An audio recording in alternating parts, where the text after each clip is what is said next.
7, 6, 5, 4, 3, 2, 1. You'll never have the sacred stone. Oh, this you crazy mother. He has a lot of problems. Struggle to be top 5 in points at the end of the season. Wow.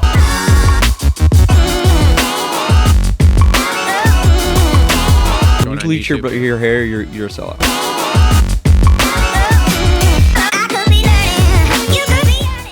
Yo, what is up, everyone? Welcome back to another episode of the Moto Aftermath Show. This is episode number 224.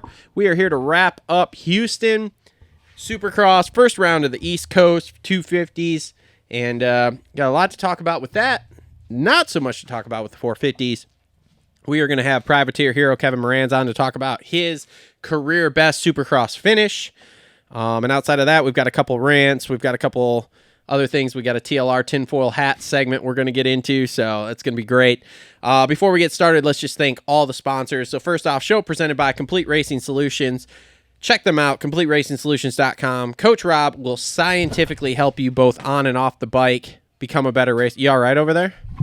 You good? Okay, cool. Great. I'm glad the intro is going well here. I'll mute you while you adjust your microphone.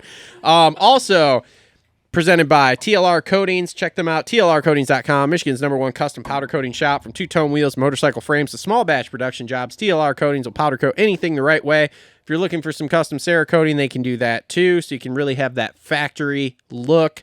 TLR Coatings, serving Southwest Michigan and the surrounding areas for over 5 years. Check them out, TLR Coatings, on all the major social media networks. We do shipping on all your parts, so if you're rebuilding the bike somewhere, say you're in Texas, you guys want TLR Coatings to help you out, they do shipping nationwide, no problem. So, also on board with us, Holster Co. We got a Holster Co. reload rant coming up. Gutter Worx, they are going to present our 450 race recap because they are always well hung.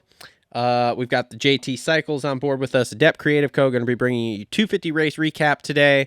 We got Issac Nelson Designs with all the logo help, and Edgewood Farms for all your CBD needs. Links in the description down below. Discounts for some of them in the description down below. Make sure to check them out. Thank you to everyone that's been using the discount codes at Holster Co. Mike, the owner over there, was texting me the other day. That code's been used several times and not from local people, which is super cool. So thank you for everyone who is helping support the sponsors that support us. Also, if you want to support us, there are Amazon links in the description down below. Click those, go to Amazon, buy something. We get a small slice of that. There are merch links. You can get the new Moto Aftermath Show t-shirt here. This is our HRC model. We're going to be coming out with our next model here really, really soon. In fact, Isaac just sent me over some proofs yesterday or something for the next one. So that'll be coming out soon, dropping probably, that should drop next week, I guess. Because we were going to drop every 4 rounds or something. We kind of missed that boat. But anyway, so links for that in the description down below. Also, links for Patreon. And I dropped the first Patreon episode the other day. It is up. It is live. So if you go to Patreon and you subscribe to any of the tiers of Patreon, you get access to it. We sit down and talk about the races of yesteryear. And we link them to YouTube videos so you guys can watch the race and kind of see what we're seeing. And listen, the first one we did, obviously a classic, 07 Orlando, which I know is pretty typical. Everybody does. The second one we're going to do, we need to film that soon or record that soon, will not be a race that you would think. We're not going to do 2014 Toronto yet. We're not going to do, what are some other classic ones? 2014 St. Louis was classic. Yeah, we're not doing that one anytime soon. Pretty much the first. Oh, hold on. You're still muted. Oh, go ahead. Nice. Glad I'm muted still. Yeah. Pretty much the first 4 races of 2014. Yeah. I mean, so we're not doing any of those yet. We're going to do some off the cuff ones. I believe I have 2001 Redbud up next. Tortelli and Carmichael. Yeah, I think so. yeah, So that'd be a good one. I got to send that over to you guys so you can watch it, so you can I think we should do 2015 Phoenix when Eli and Kenny went at it. Yeah, we could do that. No, there's one from, what year was Porcel relevant? 07? 09. 09. So it's 09, and it's a battle between him, Stroop, Barsha, and Wilson. all the way through the whole main. Best race I've ever seen. Makita Suzuki Okay. days. Well, find the YouTube link, send it over to me so I can save it to the playlist, and then we can. Porcel stuffs the fuck out of bar show. That's twice. awesome. So anyway, yeah. So make sure to go hit up the Patreon. You can subscribe for as little as $1 a month. So every little bit helps. And thanks everyone for watching. And if you could drop us a like, comment, subscribe, would be awesome. Subscriber numbers are growing. That's cool. Shorts are popping off. We are doing multiple shorts a week. If you guys are at an event we're at, like a local event, make sure to check out the shorts, because at some point there will probably be a video of you up there. We were just me and Cole were at the, the MXR Arena Cross at the Michiana Event Center on Friday. Pretty cool little deal. Yep. Took a bunch of videos there. Watched T. Sewell basically lay the smackdown on people. Well, so it's funny we talk about Sewell. So I have my chick there, right? And I'm explaining it to her. It's like that meme, the dude with the flat bill. Yeah. It's like, that Travis Sewell guy. But I was like telling her, so the Arena Cross that's coming back that you were telling me about, and you said it looks kind of cool. Why don't we have one around here, kind of thing? Yeah. And I was like, well, that guy used to win all those. Yeah. Yep. The normal Arena Cross. That guy has also went top 10 at a 250 East Supercross. Yeah. So. Also been top 10 outdoors before. And he was ripping pit bikes and big bikes the other night. He rode a bunch of shit. As soon as I saw he was there, I was like, yeah, it's game over. Tried to pay him one time to take out Bowers at an Arena Cross. Really? Yeah, he wouldn't do it. I think he got into it with Stank Dog at one point. So yeah, which they were good buddies back in the day. But That'd anyway, be a pretty interesting guy to have on here. We were there for several hours the other night, me and Cole. I got a bunch of videos of people. So if you were there and you listened to the show, make sure to check out the shorts feed. They start going up like maybe, I don't think I have anything going up this month from it. I think it's March. Those are going to go up. So March and beyond. So make sure to check those out, and feel free to tag yourself, repost them. Did you get that guy reading it? Which one?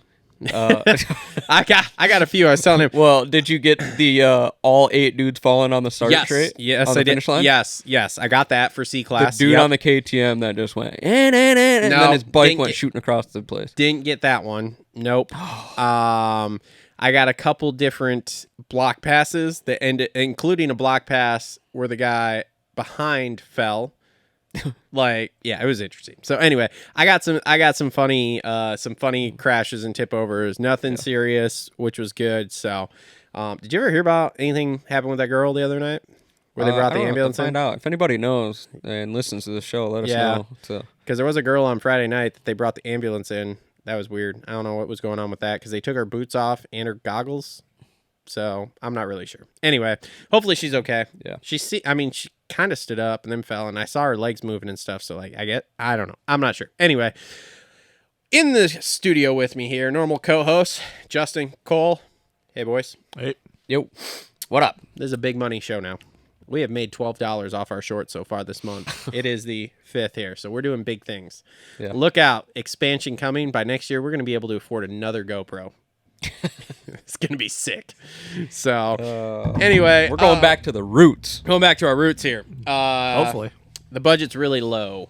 We've had a lot of things on the docket to do this year, but we lost a lot of money last year. So with this year, the budget's way lower. Well, we're just fighting to break even. That's the goal. Yeah, man, the CFO really fucked up. If we can break even, we were trying to do big things last year. Guess what? You know what this guy needs to do? Hire a CFO? No, he needs to value the experience with his homies much more than the monetary value. I mean, I do. That's why we went to 8 races last year, and I'm hugely in the negative from the show last year. Just because we love it. But the times were good. The memories were everlasting. Oh, St. Louis and that flying W, dude. Oh, God, no. Oh, man. Okay, cool. Let's jump into this here. First thing on the docket, we're going to wrap up the 450 race from last night. 450 race recap brought to you by our friends at Gutter Worx. Always well hung. Josh and Kayla over there, great moto people. Really love the sport. Got a bazillion kids that are all into it. They all ride. It's awesome. Love those guys. So thanks to Gutter Worx. Always well hung. Check them out. Link in the description down below. So 450 race recap here. We'll get started. Well, I think the questions were kind of answered with Eli Tomac and what was going to happen after that wreck. So I don't know if you guys have watched it. I've watched the Dirt Sharks and all the other different interviews and stuff like that. Nothing was wrong after that wreck. He couldn't believe it himself. He totally thought he was going to be fucked up and not able to really do anything. Did all the training this week, wasn't sore at all. And, a lot of it, having watched that crash 100 times now, I think comes back to he got lucky and went tough block to tough block, tumbling. Yeah. That was his savior. But he comes back last night, and I'm not going to lie. That heat race, and we'll get into Sexton's night here, that heat race didn't look great for him. He had nothing for Chase in the heat. And I don't know if they made a bike change. I haven't listened to enough stuff where they've talked to him yet or anything like that. But then main event, he comes out and, man, he just runs the pace somehow. Doing Tomac things. Doing Tomac things. Just runs the pace. And I haven't looked at lap time charts or anything yet, which I know, shitty host of the show. Because I should know all this information by now. But it's one of those things. It's just like, okay, cool, man. Like, I don't know what the difference was in the hour and a half between that heat race and that main, but in that main, he had Chase's number and he just kept in front of him. Figured it out. And what was also impressive is the only guy that's been the best at it is lets Chase get close. Yeah. Drops the hammer, gone. Yep. So I don't know if there's like any psychological game to that, like he was feeling it that good, but as soon as Chase made a run, he dropped the hammer and was gone. Yep. And that was the most impressive part of that race to me. Yeah. Must have been those 3 years battling with Coop. Yeah. Well, here's the thing that I found interesting last night. So Tomac was running the outside in that sand, and it's still like, so we've seen sand sections before where Tomac goes the outside because it's just like this nice, smooth, arcing thing, which it wasn't. Last night, that sand section was shit for everybody. I can't wait to talk to Kev about it because you could tell everybody was, when they were going inside, it looked like I could have rolled through there that fast. Like, it didn't look great. And for some reason, Sexton, he kept just beating the brakes off the inside line and, like, couldn't figure it out. And that's, just the eye test. And, again, I'm sure we'll know more as the week goes on here and stuff. That's where he was losing time.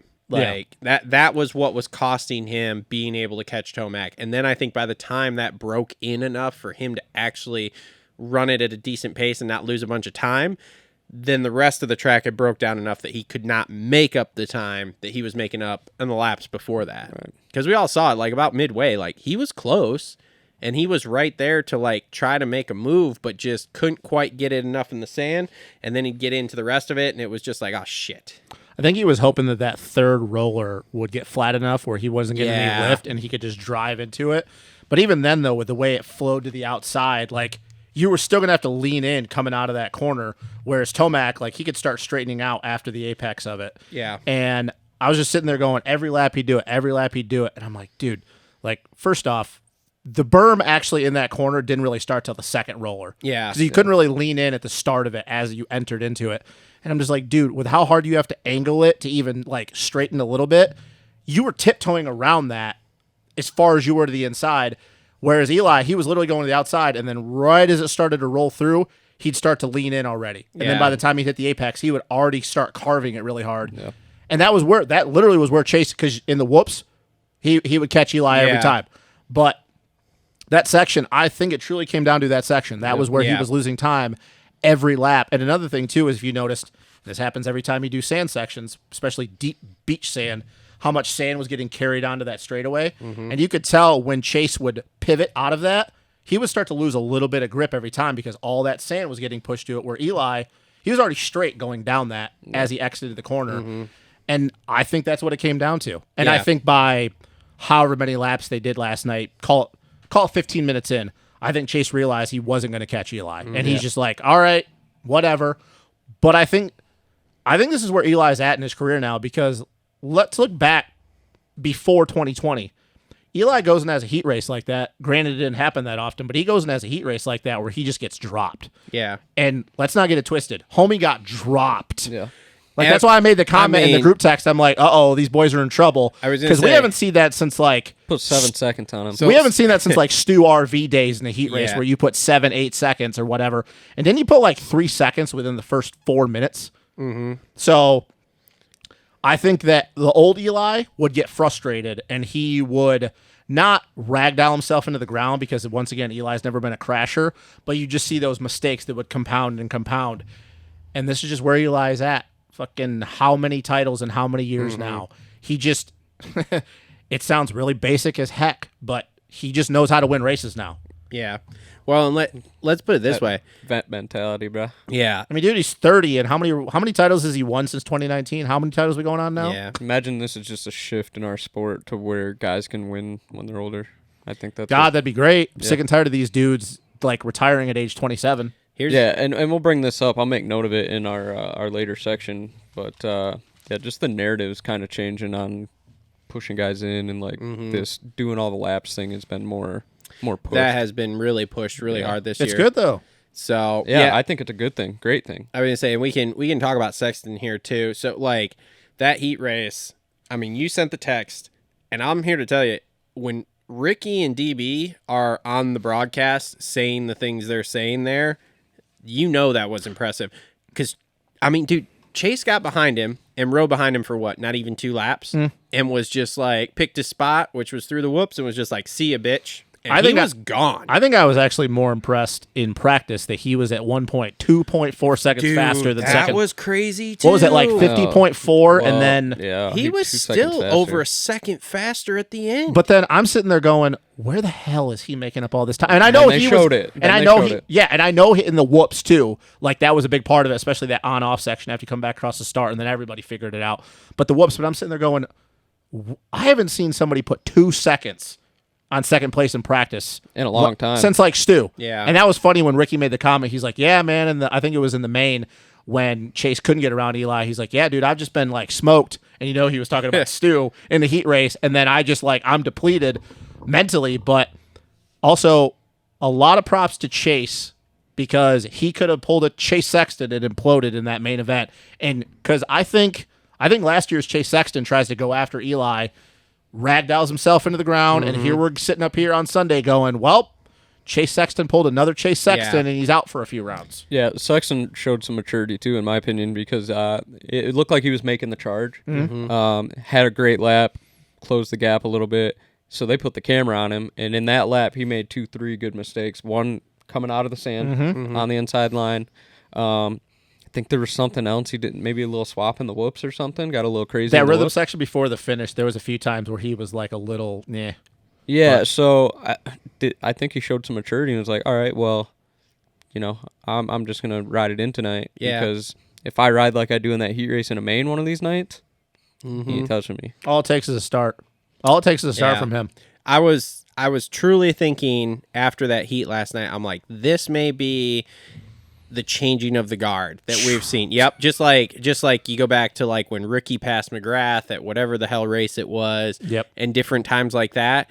You look at that stuff and you're just like, man, that was the changing of the guard. And I was like, we're about to see this because the way that heat race went, it was like, Scary thing is that When you he look at has it, that though. Sexton is the guy. Yeah. If Eli's out of here, That's the scary thing is touching him. that he has that, Yeah. and he knows that he has that, and now he gets the mental side of it figured out. That's why I made the comment, and why I said to you, I was like, yeah, I'm not picking him for the title favorite. Like, Eli's still the guy at this point. Yeah. But I'm sitting there going, I'm like, dude, I don't really care about who's ever coming up from the 250s. If Chase can harness that mentally, that's a scary Yeah, thing for but these they're- dudes moving but forward. a let me- whole nother asterisk though. And again, tangent stuff that we really suck and we keep getting on him. But he's gonna go to KTM. He's gonna have to restart. that's a thing. But I think his And now- technique, though, can favor. He's just, dude, let me he's just let me so ask good. let me ask you this though: does it turn into, because we're talking like this, does it turn into like a Stu thing where like he's riding to that level because of Eli, but then when Eli retires after this year, then all of a sudden does his level? And I hesitate to say come down because I don't think the level's going to come down with Jet, but does the level come down? I don't think Chase is Off of it? accomplished enough yet. Okay, That's just my opinion because He's I can still see hungry to I accomplish. can see Okay. where that, because that's the thing is you got to think about with Stu. Yeah. Stu had already accomplished so much with all the wins and racing the greatest of all time. Yeah. Whereas I think that Chase, he's going to look at a Jet and he's going to have that pissed off moment in his head. He's like, well, you're the reason why I'm not a Honda anymore. I'm at KTM now. Now I'm going to go beat you. I could see where that thinking would come into play, but I don't think he's accomplished enough yet. Okay. Well, I don't know. That just thought that crossed my mind. Yeah. So I don't know. Let's put it this way: we all can agree it's there. Oh, To yeah. be like if the switch really flips all, like right now it's like flickering. It's like it's like it's just touching but not quite there. If it touches and it goes, this season's over and he's your champ, right? Oh yeah. Oh yeah. It's gonna be like outdoors. Yeah. It's gonna be outdoors. But I like that he's looking big picture. He's going, well, just spot him another 3. It's 7. He was pissed last night, though. He was, and you could tell. He was on that box, and he was pissed. Probably because he knows his dad's going to yell at him. But I liked, though, and I always used to get up here and complain about this. He didn't point the fingers at anybody. No. He took the blame. Because remember a couple years ago when I would say it would annoy me about Chase that he wouldn't put the blame on himself. He'd be like, well, this and that, but the bike wasn't good, or this guy, whatever. Yeah, Shane was playing games online. But he didn't do that. No. And I think this is a mature process I think that you can tell that he's growing.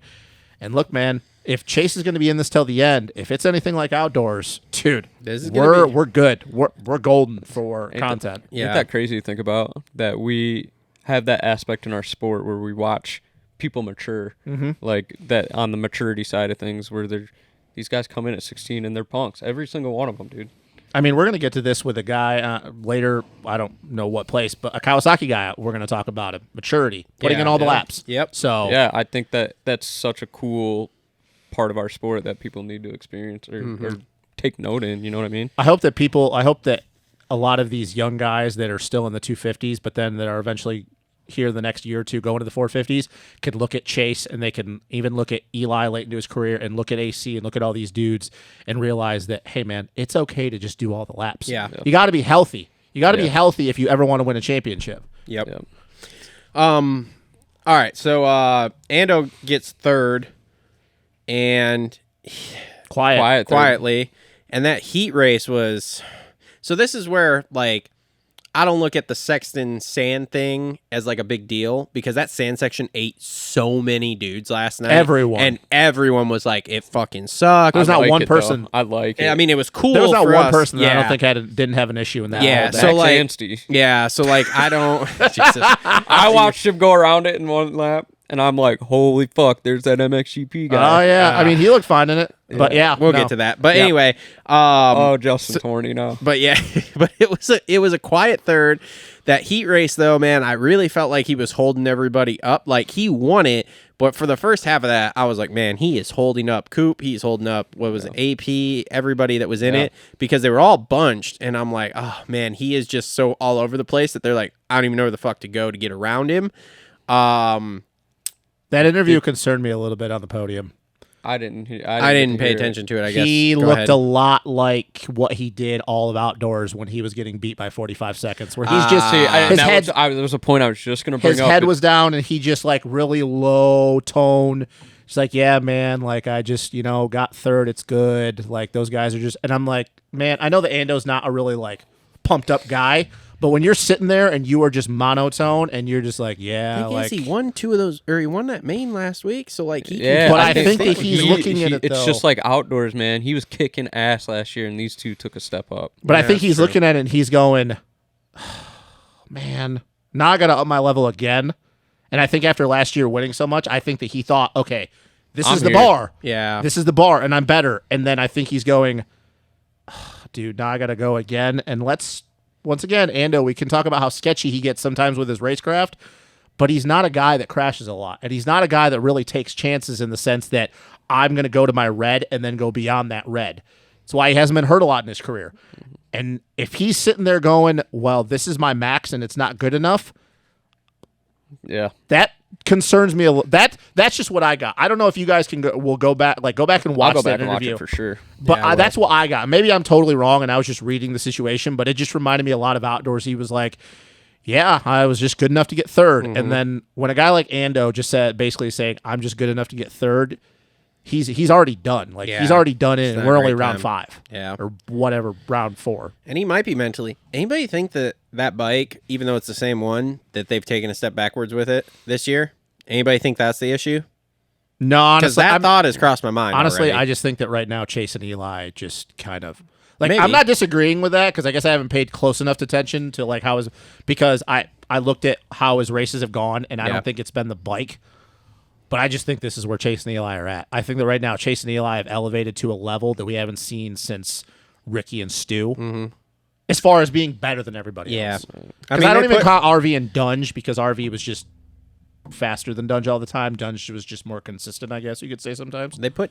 So Eli put 12 seconds on Ando, and Chase was about 3 behind him. So they basically put 10 seconds on Which is him, a lot in Supercross. Which is a lot in Supercross. Especially when you go East Coast. Yeah. So I don't know. I just think those two are on another level. I think so, Anderson's too. scratching his head. yeah, I think Yeah, because it's what you got to do. Yeah. So it'll be interesting to watch him in the coming weeks and see if he can take a step. Yeah. So moving on here, AP is 4th. And that was a good ride for AP last night. Like, he looked good all night. So, Saucy in that heat race. Yeah. Yeah. No, that's He's just what the doctor ordered for Mr. AP. He is chomping at the bit to get in the money. But now he's got to do it again, though, this next coming weekend. Yeah. He can't go get 10th this weekend Yeah. now, though. That's what it is. That's in the money. Yeah, that's what what he he. keeps I was saying. watching his What, top 5? No, podium. Oh, is this a joke? Yeah, Oh, because okay. it was his interview with, what is it, Swap, that does How Was Your Weekend or Yeah. whatever. Yeah, and it Might was be true, like- though. It was like, I get in the money. Might be I true, gotta though. get in the It money. might be a joke, but it also might be true. Yeah, Like, he probably top has five might might I be- think that's a him and Mookie thing, dude. Him I and bet. Mookie are always talking about getting that money. Maybe I'm reading too much maybe. into it, but you also kind of got to think with what AP's been. Maybe top 5. Maybe it's a joke, but it's also a little bit of truth underneath This that is- joke. this is like like this is the joke, and then this is like the truth. Oh, top 5. Is there probably top 5 bonus only? Maybe. I don't I bet I would see KTM being like I that said, one. maybe I'm wrong, and Is he, because he was talking about getting in the money of, like, into the podium, so maybe he's podium bonus only. I don't know. maybe I'm wrong with that, and like I just haven't seen enough. But just like my mind goes to maybe there's the joke, and then there's like the truth right there.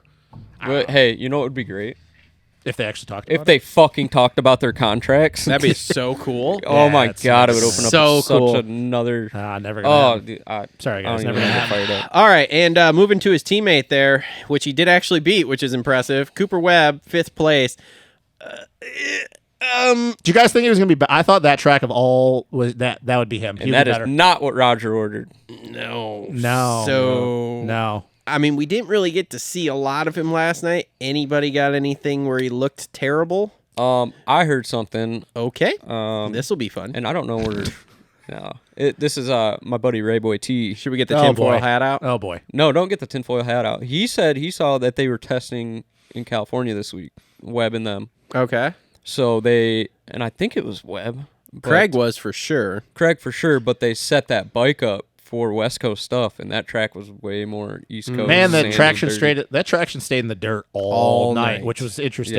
Yeah. Look, the only thing that I saw is the intensity didn't seem there at the beginning, and he was too inconsistent with the 3-4 before you go back across the start. There was a lot of times where he was going 3-3 and then just launching to flat into the corner, so he could Yeah. just dive to the inside. Talking Coop. Yeah. Yeah. But then the next lap he'd go 3-4, and it's like, dude, we know on the 450s 3-4 was just the line. Yeah. And I don't think he was There was a consistent lot of enough. guys that weren't going through. I love that track, by the way, though. I don't know thought about you that track guys. was cool. I thought that track was sick. They said that. thought it was sick, It too. was okay. Was. Yeah. I didn't thought mind there it was too a much. lot more options that guys really had to think about, especially that on-off, like over the table 3-3, like was the line. But I could see where if you just timed it a little bit wrong, how easy it was compared to just dumping on-off was just so much simpler. Yeah. So I like that track. I thought They it was were- good. All the lines were just as fast, but it was cool because it opened up like, okay, this is getting chewed up. I'm more comfortable doing it this way. Well, and then the section before the finish, instead of everybody, the main line was roll on-off, and then everybody started going, oh, the table 3-3. and it So was they didn't have to and jump it was into the just corner. as fast, but it was still different. Although I did think more people were going to go 3 onto the table like Hunter did at the beginning of the night. Yeah. But then I realized like you could just saw off that corner. But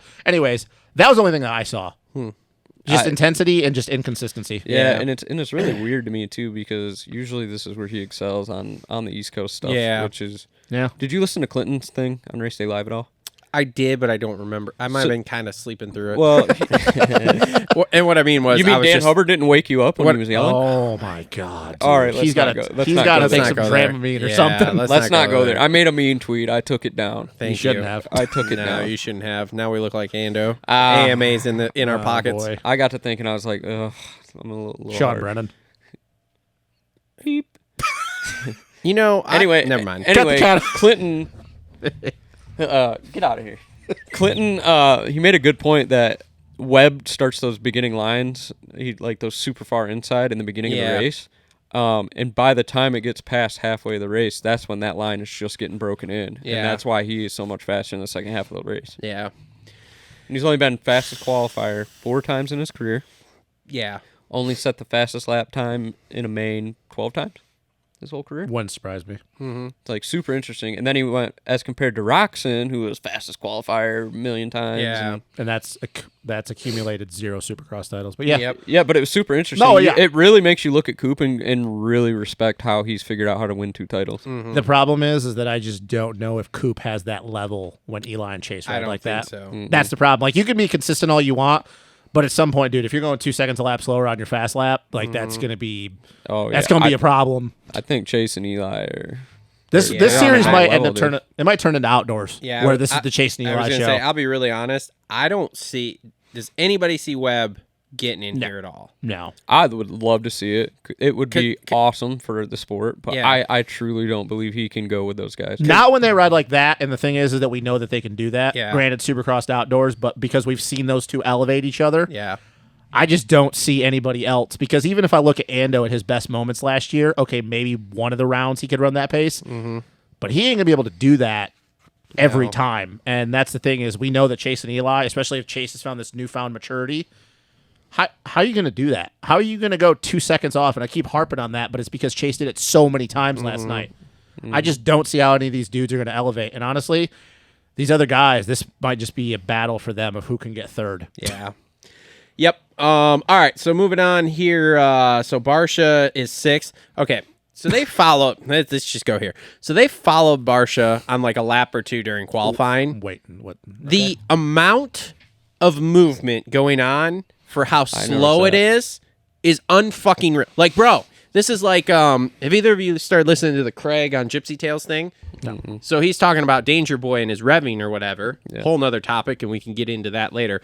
But he's like, bro, in fact, he doesn't even talk about it with Danger Boy. He's like, with any of these kids, because he went to Mini O's, and he's revving too much. like, dude, I will make you a second a lap faster. Just shift the bike up, dumbass. And it's like with Barsha, hey, I'll bring you half a second more a lap. Just fucking quit moving. Like, Yeah, well, here's my thing to that. there is way too much going For him, on. it's almost muscle memory, dude, because he's been doing this his entire career. Dude, it's That's my thing, absolutely though, is wasteful. That's why he's never been good on a 450. I No. think it Oh, it's tires wasted him out. energy. It's very much wasted. I think it tires him out. But and then- Probably. but as far as like the revving thing goes, Yeah. he's been vocal about it. I've heard on probably a Oh, Steve podcast or something. But you look at the data, and Like he's- Barsha? Oh, I'm not even and- talking about and Barsha he's right revving. he's right in the meat of the power. Yeah, I'm not talking about Barsha revving. That's not it. Yeah. Because yes, I've heard the same things you Yeah. are. I'm talking about literally 2 laps. I'm watching him do fast laps in qualifying, and the body English is like. Well, you confused me when you went into the some revving thing. more. Well, I'm just saying it's like a comparison of I got like, you. I got hey, you. if you rev and you shift up, you'll gain a second a lap, dumbass. Here's the- Barsha, If you quit scrubbing, yeah, Here's the Barsha, fun- if you quit yeah. moving so much, you'll gain half a second a lap. Here's the bro. funny thing, and I'm about to go all nerd technique for a minute with Oh Barsha. boy, But if here you, we go. It's just, Should we get AJ on the line because he? dude, I would love to have a conversation with AJ. Like I me, can't wait to see the comments that are like, these fucking guys have never ridden a dirt bike. I and know. telling AJ, Barsha how to AJ, ride." I would love to say, because AJ teaches the right way to ride a dirt bike. I Yeah. would love the comments but anyways, you look at Barsha's body position, you look at his lower body, perfect. You look at his upper body, it's terrible. Yep. It's terrible. But yeah, dude, Barsha's just been like that. I think it's like muscle memory with driving a car. For him, it's natural, and he doesn't think about it. And This is who he is. This is just who he is. This is who he hey, is. though, you know what? He's never won a 450 title, but he's made a lot of money and he's had a good career. So for him, he just looks at it, dude. I'm He's 30. been in a lot of headlines. He's like, I'm 30, dude. Why would I change now? Yeah. Watch him become like 40 years old and just be like a dude that rides 4th gear all the time. He just never at shifts. Look, man, at some point, your body ain't gonna move that way anymore. Yeah. Biggest head moto's ever seen. Yeah, so I mean, 6 is okay. 6 is okay for him though. gotta listen to the- well hung. Look, brought to you by oh, Gutter Works. okay. Justin hung. Barsha, brought to you by Gutter Gutter Works. Works. Look, man, Well hung. Hey, I really do want to. I have not listened to the podcast with him and Jace yet, though. I haven't either. I haven't even I started. think Because that'll be I'm not interesting through the because he's Craig never one. been on a podcast. He talks before. about how Yeah. stupid he was as a kid. Well, that will be awesome to hear. I haven't made it through the Craig one yet, so like I'm trying to go in order. Yeah. God, Jace has been getting some good shit lately. I know. I saw the Barsha and Best the there Craig is. ones coming up on like some preview thing, and I was like, oh, sick. So anyway, all right. So Justin Cooper makes his 450 debut, and that was better than anticipated. Oh, Seventh buddy. place. I Oh, called this. whoa. I told you guys I was high on him. Whoa, we were both. He didn't. I don't think he looked like stupendous, but man, he just what you said, put in all the laps, just consistently and was just there at the end. Kind of how he won his title, though. Yeah. And Supercross. I mean, he just is there. the whole Just entire watching time. videos too. He won the eye test for me, and let me hit you with this. I fucking lost my train of thought. God damn it! How many concussions have you had? I've had a few, dude. Yeah, okay. I've had a few. Okay. But let me hit you with this. Hang on, I had to hit. Yo, squirrel! Oh my god. I had to hit factory reset right This there. is a short. Shit. This is short for sure. Cole has Lost my train of stroke on. thought. Oh wait, fuck let me you hear guys. this. Anyway, think about jumping in 4 rounds into a series. Yeah, that was and impressive running for in the that. top 10 like that, and passed- never riding in the 450 class at all. You passed Ken Roxon on the last lap. Yeah, I mean, That's impressive in itself. Like, yeah, he's gonna be just fine when he goes to that. yeah. I think he'll 450. be okay. He is very much, and you're not going to agree with this. He's a very much a Savachi. I think he is a great. Well, they were linked up he there is for a minute last He is night. a great so- B rider for a team, in my opinion, because he's just gonna be there. He's never gonna win a 450 title. No, I don't think anybody's I- calling and he'll I'm win not- races. Huh? I think it won races. I think he could Outdoors. win races I don't too. know. Supercross, no. Supercross Outdoors, would be maybe. interesting to see, but again, too, he's a good starter. So you get him a good start in Supercross on a track that's real one line. He could win one of those too. I hope he's in for Daytona. This is like no disrespect to him, but Yeah. it's like, dude, you're just this is like people that try to be entrepreneurs that are not entrepreneurs. Like the second tier guy at Google still makes $500,000 a year. The thing, though, that I think we got to Right. think about with that comment, and I still agree, I don't think he will win a 450 title. Yeah. Dude, he might not. He probably isn't even going to win the 250 outdoor title. No, I don't think so. I hate to break it to him. But anyways, I've had a newfound respect for Jake Hoop. But the thing you got to think about, though, as far as where his projection could be, is you got to think about when he goes to the 450 full time, though, look how many of the top guys are probably not going to be there, though. It's going to be basically like racing against the 250 guys. So you're going to have Jet, you're going to have Hunter, you're going to have Joe, you're going to have RJ. So what? You're going to have AP, Coop, Dylan probably. Well, yeah, Dylan will be in there, but Eli. What's the over under? He's already got a letter of intent signed for next year to be the number 2 rider for Coop at Star. On a 450? Yeah. I think it depends on how this goes. I'm Yeah. just saying, what's the over under? Like that has to be the deal, right? Yeah. I you think would there's so. something pretty tied into that 250 outdoor deal. He wants that one bad. I don't think he's. Gonna I hate to get break it. I don't think he's gonna get it. I don't think either. so That's either. gonna be a rough. That 250 That's a outdoor whole nother show. That though. 250 got outdoor that. title is gonna be rough. Yep. All right. So Kenny had a Wow. bit of a rough night. Dude, you got Hunter, Joe, Vial, J Mart. Yeah. Oh, I'm out. yeah, I'm out here on we that. go. Yeah. I'm out on Anyway. that. We'll What? get to that. What the- Just nope. Not yet. Not yet. We're on 450. No, I know. Kenny he didn't look good. Ken to was be not honest good with you. last night. I wonder if No. they changed something and it didn't go great. Yeah, is it I just the think East they went the Coast wrong dirt? way. Could be East He Coast. didn't look comfy all day. No. I still am on the whole kick that dude. He does not look good in the whoops on that Suzuki. No. But I'm not writing it off yet. No, me I neither. still 'cause he's think what, we're on- third, fourth in points. Yeah, Fourth, something like fourth, that. I'm sorry, fourth. still thinking we're on an upwards projection here. Yeah, no, So, I'm not I'm writing not him worried off about either. Ken, but we got to have 2 or 3 more weeks in a row of we're like this to 10th place, and then I'll start pushing that panic button. Right now, I'm just like, we just missed the setup last night. yeah, So. and this is where Ken is. This is Yeah. who he is now. He's the guy that should have won a title, but he probably never will. Yep. Probably not. So, Joey Savachi, 9th place here. Just He is solid, dude. there. He's in my tinfoil hat. Oh boy, thing later. Just solid, man. But I don't know. I guess I could say this now instead of saying the 250s because it's directly about Joey. After watching what Anstie did last night, even though 2 different guys completely, it really makes me wish that these vets, Joey could drop back down to a 250. Yeah. I really wish he could. Because he would have a spot at Pro Circuit like that. Yeah. And he would make more money than anybody on that team. And that would have been a hell of a race. In a post race interview, I was listening to him last night. I guess I don't know if it was Mitch was facilitating some things or Mitch was over God, I there hope so. doing some things because he said they made some changes and went in a more positive direction, which is why he's in the top 10. And he was Put pumped Joey on it. Savachi on a Pro Circuit 250.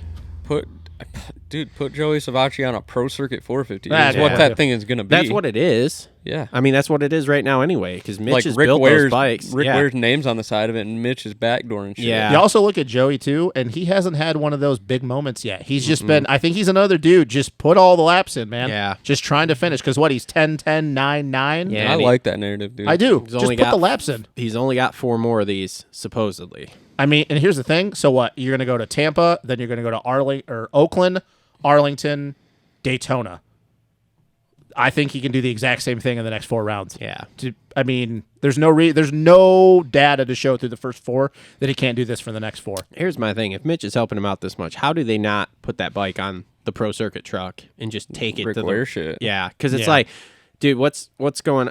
We'll get to that later because it's my tinfoil. It just might cost him the. Well, I guess I don't really know. Ric Flair's not even at the races, so I don't know why Yeah. he would care. All right, so AC 10th place here, and I gotta tell you, I was going through an existential crisis watching that main last night. Oh, he's on your fantasy Because team? I had AC He's on on my my fantasy team, and I had Craig, and I needed Craig to move up to get better points. But then I'm like, I can't have him pass AC because He's gonna AC get 0 points. Oh yeah, so I'm like, fuck, man. He had this 2 sucks. moments last night, and they were both in the whoops where I was like, oh boy. Yep. That's But other than cool. that- Craig was on my team, and way to the back.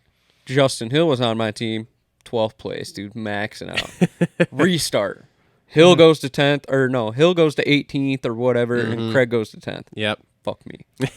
But AC, man, he's just doing all the laps. Just good, solid. Like I said, he had 2 moments last night, but once again, who didn't? Which It's moment some- did you see? That one on the start? for AC? Yeah. No, this was like 17 minutes in where he faded way right in the whoops and almost like went off. Oh, the yeah. track. He did Yeah, go he off did the go off track. the track. No, yeah. but I mean, like he almost. I thought when I saw him go off the track, he was like, okay, now I'm like high siding. Yeah. But I'm like, oh, AC, just Well, calm her down, bud. Well, first down that first rhythm lane, and then you take it right before the finish. That last triple, he tripled into the corner and landed on the pylon, Oops. Yeah. right in the middle of the pack like that. He just Yeah. look. Hey, just looks good. Yeah, Just he's just do all the solid laps, at man. this point. Yep. So It's just weird to think of AC just being a 10th place guy. 8 to 10 guy. Yeah. It's funny to see him and But at Joey. some it's funny. point, it's it's funny gonna though. pop. It's just I keep going back to this, the monster thing. It's funny to see him and Joey. They're like 8 to 10, and they're like, nobody would have seen that coming. Nope. No. Nope. All these years later. So Craig is 11th, and Craig had a rough night.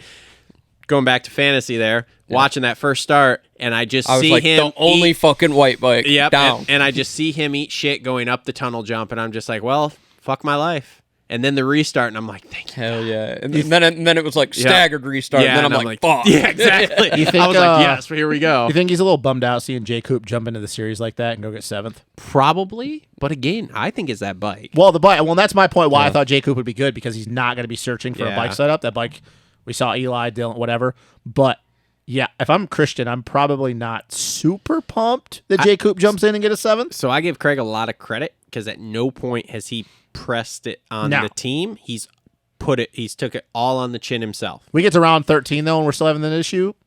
Might be a different I story. was gonna He say, was a little more alive in practice, though. yeah, Yeah. I thought there was some sparks there yesterday with that thing, and hopefully it continues to get better. But I like listening to Jace's podcast with him. He's spinning it in a positive light, but it's not. You can tell it's not great over there. Big problem though is now Mookie's out for the series, Yep. so it's all on Christian, Yep. and he's the only guy there. I told Kev to call Husky when I heard that Mookie I mean, maybe after last was night. out. Maybe after last night. I know. So, all right. So, Diener the Wiener, Diener the Wiener. 12th place, just epic battles just with 12 Craig. to 13. Dean the Wien, dude. That Diener Wiener is just. Hey, Nope, not gonna do it. no. Not gonna do it. Dean the Wien just stays in the top 15. Does Wow, did you just think of that right now, or did Yes, you just have sir. that Off like in the dome, back dude. pocket? No, that's off the dome. Ah, nice, good job. Dean the Wien on number 15 as well. Oh man, has Now you anybody, said on the dome. has anybody noticed he's still rocking a Rockstar helmet? Oh, I yeah, did. he's getting a check. Well, he's also got the froth on the side too, though. But the Rockstar went with him. Yeah, which I didn't know that until literally I was watching a vlog of his this week, and it popped up, and his kid was in a Rockstar hat, and I'm like, that's weird. Maybe he just got one before he like took off. No, he's still and then all of Rockstar. a sudden, I'm like watching his helmet, and I'm like, oh no, Rockstar! I didn't know Rockstar was still with him. So Oh, that's yeah. interesting. Well, That- they love his presence yeah, online. yeah. Hey, You man. notice he got a filmer?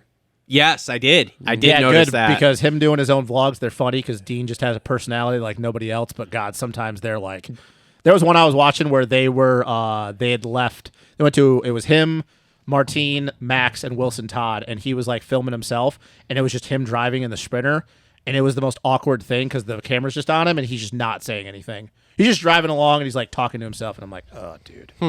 Interesting. Hey, Sometimes man, you got to do what you got to do in the I blog don't- world, dude. I mean, They're okay I because don't watch Dean. a lot of his stuff. And The the one last one was hilarious with Ryan Hughes in it. And I didn't see that. So, fucking Ryan Hughes is in there. He's like, Dean, you got to open up you got to arc it. You got to arc those hips. Tell your mechanic to put arc it, baby, on the pit board. And then Ryan Hughes, he like bends over and goes, ooh. And then Dean Wilson's in the background, bends over and goes, ooh. It's just, Have you guys seen his knee? oh, that thing's gross. Have you seen it?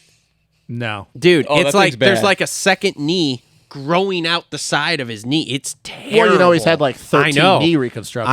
I know. Trust me. But oh god, I was watching that in the vlog. I was just like, oh god. Here's a real question: is who's had more injuries, him or AC? Man? God, dude. Oh, caloric deficit. Yeah, Shout out, coach. yeah. All right. Dean though, man, just solid. Yeah. Another guy, just kind of embracing this point in his career.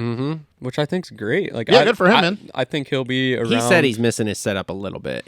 They're trying to find Wow. something with the suspension on that bike. He'll be Yeah. around in this. Yeah, sport maybe he's, long maybe he's after rocking a he's done. 500 kit. Maybe. Yeah, I heard they got 280s in the pits. We're gonna talk about that. We'll too. get to that. No, but good for him though, man. Good for him, and maybe he can stick around after this year. Yep. So Colt Nichols, 13th. Good start. Went Stayed down, up, though. Stayed up front more, so that was better. Down in the sand. Yep. Yeah, who wasn't? Yeah, exactly. So Kevin Moranz, career best, 14th. Good job, bud. And we'll Fantasy talk- owners really needed him last week. Yeah, he really came through for the fantasy owners this week. And we'll talk more about him when we get to him. Shane Sins, McElrath, For a second there, when you started saying Shane, I was like, "What?" Johnny Shane. Johnny Shane, 15th. He is searching for setup too. I think there's a lot of searching for setup going on in that Suzuki truck. Which, I mean, who the fuck if they had to Yeah, do exactly. anything? Chiz must have been searching for Freddie Norton's setup because just took that front end right away from Sawed him. it right out. We'll talk about that in just a second here. Yeah, So that LCQ. So Starling 16th, Hey Ray, Clayson 17th, John Short 18th, Cartwright 19th, Hill 20th. Fuck. Here we go. Dylan. just That sign was- an outdoor contract only, man. Let me Oh, just dude. that was bad.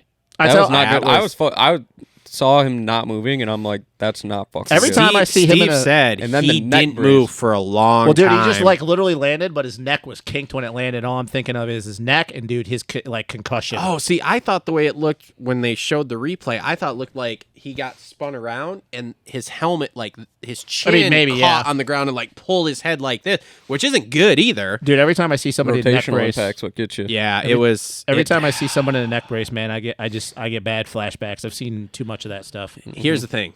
I totally thought that was Benny laying on the Yeah, when ground. you were saying Benny, I was like, "What are you talking well, about?" dude, I'm looking at the Well, board because and it it's said saying out. Yeah, But it says then you're thinking- Benny's out, and Yeah. I'm like, okay, sweet. So that's Benny, and I'm like, dude, Benny just needs to retire. But when you because said this Benny, is though, I'm stupid. thinking, did I miss Benny crashing? And like, there's Yeah. both Yamahas are Oh, I down. know what on he was talking about because you probably picked him in fantasy, didn't you? no, Oh. no, but man, I was just like, holy crap, man, The- he needs to quit. The thing but- that sucks for Dylan is like this year was starting off just solid for him. Yeah. His starts were better than ever. Like he was just a solid 4 to 7 guy.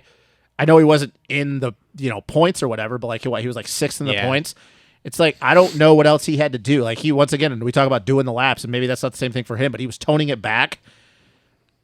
Oh man, I don't know. I feel like he should just. I don't think this will ever happen. But he just needs to sign an outdoor only contract. Yeah. Because Supercross, as good as he is in moments and as fast as he is, he just it's costing him outdoor. Listen, titles. dude, I think that is a total possibility with the new SMX thing. he's got to outdoor because only here's the contract. thing: we know in Supercross, the win can come at any time, but outdoors, he's already done it. He's a title threat every time he Use rides that, out. get your way into the SMX, win an outdoor title, and the hybrid tracks are right up his alley. I hope so, man. I really think that next year the contract situation will change for everyone once we get through the first full year of SMX and WSX here. Yeah, I don't know, man, but that was not good. Look, I don't know who Dylan's agent is, if he even has one, but if whoever that guy is, he really needs to like, hey man, maybe we should just do outdoor only. You can win an Yeah. outdoor title, and then you can once again, like Cole just said, the SMX, they're speedway tracks, like you can be really good at those. But dude, he's just got to be done with Supercross. This is costing. See, because as good as he is in Supercross, or he can be, it's costing him a thing that he can actually. We all know he can win. Yeah. Has anybody heard anything? No. I haven't either. No. I looked. No, but his earlier. wife was. Yeah, Was that Paige? That was. Yeah. That's what I thought. Well, I know that they're friends. Shout out Paige Craig. Shout out Paige. Nice Craig. woman. But dude, Fucking love that family. It bothers me when you see a guy down. Take out the fact that I'm a huge Dylan fan, and then you can see the fact that his wife is like having a meltdown because all I can think, because I've seen that shit before. Here's my thing. How do we get on the track? Like that, I'm watching that and I'm like, how are they out there? We are not as important as Paige Craig. I mean, I guess when I was at Oakland and I was for down there, instance, there was a bunch of people. Same thing like when Matilda's on the track in and the they have to thing. pull her back. Dude, she's like right in there. They're like, yo. Everybody talks about that and it's like, yeah. It's So like, anyway, you go tell Matilda to get off the track. Yeah, you deal with that. all right. So Benny was also out. He finished 22nd. Maybe he should sign. Yeah, and that's why I texted. No. I was like, "Fuck! If he's back at the truck, he might as well come back to the gate for the restart." So yeah. So I don't. Benny just needs to quit. Like, I mean, that's harsh. It's harsh. I'm but sorry, it's harsh, like, but it's like, dude, how many of these times are I you gonna understand fucking it. wad your shit and go to the hospital and just not finish a race? Look, man, some is people it are just wadding it or is it crashing and he quit? I think Well, he's it's the got a second. lot I of think quit. it's That the could be second too. one. Did you hear JT talking about last week when he crashed on the last lap there? And then instead of going over the finish line to literally finish the race and go back to the truck, he went to the mechanics area and sat there for over a minute talking to his mechanic before he went back and went across the finish line. What are you doing? Look, man, some of these guys, My brain just don't work well. some of these guys just can't, dude. It's just simple. They just can't ride Supercross. Yeah. Just can't ride Supercross, man. Now, last thing 450s I want to talk about here. That LCQ. Fucking wild. wasn't it? Holy shit. I think if you're in the top 10 of an LCQ, there should be a $500 bonus for being in the top 10 of the LCQ from Feld. Because There's all of your entertainment. content and Both of all those- of your moments come from the LCQ. Both of those LCQs, and they always are, were absolutely wild. Dude, Except Josh Cartwright, man, he was just gone. I mean, you've got Chiz literally T-boning Norin. And Chiz is the nicest fucking dude ever. Chiz is And then the of nicest- all people, A-Ray is the dude who just like hits him and goes off to the side and falls over. So, and and then just- come to find out, A-Ray was going to get docked 2 positions anyway. So, because he went off Oh, the track really? and went wide open down the side. Yeah. I did see that. Can you imagine? A-Ray makes the main Main? off that technicality. And then you get they're pulled. like, nope, you're docked 2 spots. Oh, man. Like, And I just can't imagine being John Short coming around thinking, yeah, dude, it's over with. And he comes around, he sees 3 dudes just laying, Just laying on the ground. And he's going, oh, what? fuck, I Here's the guess I'm thing. racing the main I tonight. guess I'm in the main tonight, guys. What's the over under that A-Ray was hurt or he just did that and then was just like, fuck, laying on the ground? I bet he was like, fuck me. I mean, That that is- is that's just totally his luck. an A-Ray luck to do. That is the like most come A-Ray around thing I've ever seen. Just dude. literally as Norman Well, the way he does this, fell. Well, the way he fell, because he went like this and he just like fell flopped on backwards. his back. flopped. I He mean, just like went like this. just epic. Which is unfortunate, dude, because he honestly looked really good in practice. Yeah. He looked really good all day long. Yeah. Yeah. And that's A-Ray. Oh, man, that's just Do you A-Ray's pick luck. him in fantasy next week? No, I was tempted. I almost picked tempted. him I last was night like, because I ugh. was watching the qualifying. Dude, and I was like, Ferrandis dude, is he's out. good. He's the next guy in line. Yeah. Oh man, I don't. Yeah, fuck. It was terrible. It was hilarious, but it was terrible. I just so. don't know. I just don't know what Chiz was thinking, man. I don't know either. And like of all people to get into it is Chiz and Norin, the 2 Yeah. dudes that don't cause drama with anyone. Yeah, Of all people. but you knew Chiz was going to do something. Yeah, but I just didn't think though he would literally I like didn't saw think he'd off do the the front saw. end. but he did. I didn't think there was going to be no saws. Yeah, Chiz should have had is- that starter button though. Chiz is here to make money, bro. No shit. No shit. Should have had that starter button, bro. 'cause Dude, if you didn't were have going to that hit the button, you'd be in the main. Yeah, and then it's just his luck. Do you It's think not he working. You think he hit him and was like, all right, we're good. Let the clutch out. I think he was thinking he was having an existential crisis, wishing he was on a Yamaha. He was like, oh, fuck. Now I got to reach down. Now I got to pull this thing out. Now I got to go to top dead center. if I was Norn though, I'd have just looked at him, just stared at him, yeah. just the whole time, just stared at him. Oh, I would have jawed at him. I would have been like, how's that kickstart, bitch? Because once again, though, 2 dudes that have been doing this for how many freaking years that don't get into it with anyone are the 2 dudes that are laying on the ground. And then A-Ray. That was a hell of a. That was just an A-Ray moment. And like I said, I think Short, like when he went over the finish, he's like, And I'm in. I'm in, guys. Take it. Yep. But he's also like, Nord's my teammate. Yeah. All right. So that was your 450 race recap. Again, brought to you by our friends at Gutter Works. They're always well hung, much like Barsha. Hey, Justin Barsha, brought to you by Gutterworks. Works, Always well hung. hung. Get Barsha a Gutterworks sponsorship. All right. So we are going to take a break here. We will come back with privateer hero Kevin Moranz, talk to him about his career best finish, the LCQ, even though he was in front of all the real craziness. and bust into everything else with this race. So we will be right back. All right, and we're back here, and as promised, on the phone with us, our next guest up, brought to you by Edgewood Farms for all your CBD needs. It is Privateer Hero, career best finish at Houston, Mr. Kevin Moranz. Hey, buddy. How you guys doing? We're great, man. We're great. How are you doing tonight? I'm doing great. You know what I mean? I'm pretty skinned up, unfortunately, from a qualifying 2 crash. But other than that, obviously, ended on a high note last night. Yeah. It wasn't a high note for the fantasy owners that picked you last week. What? It wasn't? Well, because we picked you See, now last you're week, gonna get him and we confused wanted 'cause to he pick doesn't you this follow week fantasy. bad. See, with the fantasy thing, me and Cole picked you last week at wherever we were, A2, and you really fucked us. And then this week, the people who picked you, you fucking literally made their whole night because you maxed out in points. Yeah. So us owners from last week are a little upset, and I'm thinking we're gonna have to clippy the fucking salary for the next time. Yes, we because pick this you. is exactly what Kev thinks about when he's going to the Oh line. my goodness! This is what I'm just Kev's thinking saying. about when he's I going don't to the like line. how Is you- fantasy. Hold on. Back up. I don't like how you just said owners, as if you own me. that is okay. what we I are. loved how that's how what Kev took out of that whole thing. Is We he's are- like, yo, I am nobody's. We are fantasy team owners. Yes, Therefore, we own. Players. Kinda like the Therefore, we promoters. owned you. You guys, Promoters are owners? you guys are playing a game. Do- You're playing a game. yes, Kev, because You're not- Kev wouldn't go to hold the on. line. Kev, That's what he thinks about. Kev, do you play fantasy football? Yes, I do. You're an owner. You're an owner. You Oh, own God. a fantasy football team, right? Yeah. Exactly. Same Okay. thing, Look, Kev, different game. I don't think that at all when I pick fantasy. Got So you. You're talking about owner of a team, not owner of an individual. Yes. But a bunch of Gotcha. individuals on the motocross. well, that'd be really Yeah, weird. there you go. Yeah, so see, same thing, same game, or same thing, different game, different sport, whatever. Anyway, No, all ball busting aside, we're Okay, Dan stoked for you. Truman. yeah, no, great ride last night, man. Great ride. I saw you going around Starling in the whoops there, like towards the end, and I was like, holy shit, here we go. Wait, how could you see me going around him in the loops? Because you had gotten lapped literally like almost as you were about, like you got lapped and then he got lapped, but he was slowing up and like I could just see you in the background, like kind of making them. It was awesome.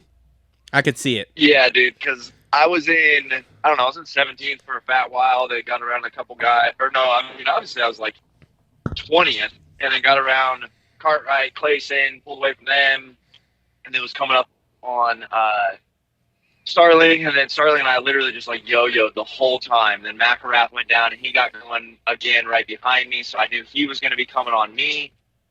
Whoa. Pause. That didn't sound good. Oh my god! Oh my He was god! going to be. No, keep it rolling. That's Keep it a- rolling. That's a he was short gonna right be- there. Grow up, guys. No way. Grow That's up. totally a short in the future here. So Kev talking about So Stop I coming knew on he him. was going to be chasing me down. Let's put it that way. So I knew I had to keep going if I didn't want to get past, because obviously at that point I knew I was in 15th. I knew last year I had P15 was my personal best at Salt Lake, and I had literally Starling right in front of me. And I'm just sitting there thinking, like, dude, like I have my career best right in front of me. And I knew that he was struggling in the whoops. I was struggling in the whoops. We both were. So I knew if I got close enough and just sent it through the whoops, I could try to get past him. And sure as shit, second to last lap, literally right before the white flag, I just kind of said, screw it, sent it through the whoop a bit harder than I had been, and made the pass happen. And then as soon as I passed him, he kind of deflated, because I'm pretty sure McElrath got him on the last lap too. But yeah, to end up P14 career best, I can't be more stoked, to be honest. That's awesome, man. So what was difficult about the whoops? Were they big? Was it just the way they were breaking down? What was causing the issues with them? The way they were breaking down, they were just very cupped. Okay. I thought they were really good. Like, they were a good set of whoops. It was solid. It's just the line that I was taking was the main line, Yeah. and because it was a little bit shorter, a little bit more broken down, pushed down, but the cup was just getting gnarlier and gnarlier as the main event went on through Mhm. that line, and I was too nervous to go outside of that line because I had a previous couple laps in the main event at the beginning, and it was not the move. So I just stuck with what I knew and just tried to get through it. All right. So I got to ask you this because I pretty much have to ask you this every week. How was that quad out there? Dude. Oh, Okay, so that's one thing I was really proud of myself, though, too, because, like, one, I started second and then got shuffled back quick in Yep. the LCQ. Yep. So then I was sitting, like, 6, and I'm like, Kev, like, that's not the move. I was like, I didn't have doubt, but I was like, you gotta do something if you want this kind of deal. So I was kind of, like, I was getting a little bit deflated, let's put it that way. Mm-hmm. And then got like the triple perfect, and I said, F it. Like, I was just going to send it because I knew that if you could get the first triple perfect, it was everything it had possible to get over the floor, and you would make it fine. But you have to get the first one perfect. So I ended up just hitting it perfect the second lap and just sent it. And immediately past Marquet, came right up on short, passed short in the next section. The next lap, I got Norin in the whoops, and I was just charging forward, and I was like, let's freaking go. So it was sick. It was good. And then obviously made a mistake right before the finish line on like the second or third to last lap, and Starling got around me, and then, just kind of managed it. Had Freddie right on me in the last lap, but getting that quad on the last lap kind of saved me from carnage in that situation. So that At was least Chiz didn't take you out. Yeah. Yeah, dude, that's rough. I'm would- sure, like, obviously love Freddie and Chiz to death, and I'm stoked to kind of be ish in their realm this year, but like, I am sure Chiz wants a start button so bad because he Oh, would have been A-okay if he had a button. Yeah. Yeah. Yep. That was got to be wildly frustrating. gnarly. So you saved that quad all the way to the LCQ? That was the first time you'd hit it? Did you hit it in free practice at all? No, I did it once. I did it one time in qualifying and came up a little short and told myself I wasn't going to do it again. I said, not worth it. Not an ideal situation, not worth it kind of deal. And then sure as shit, in the LCQ, make or break, I was like, let's go for it, boys.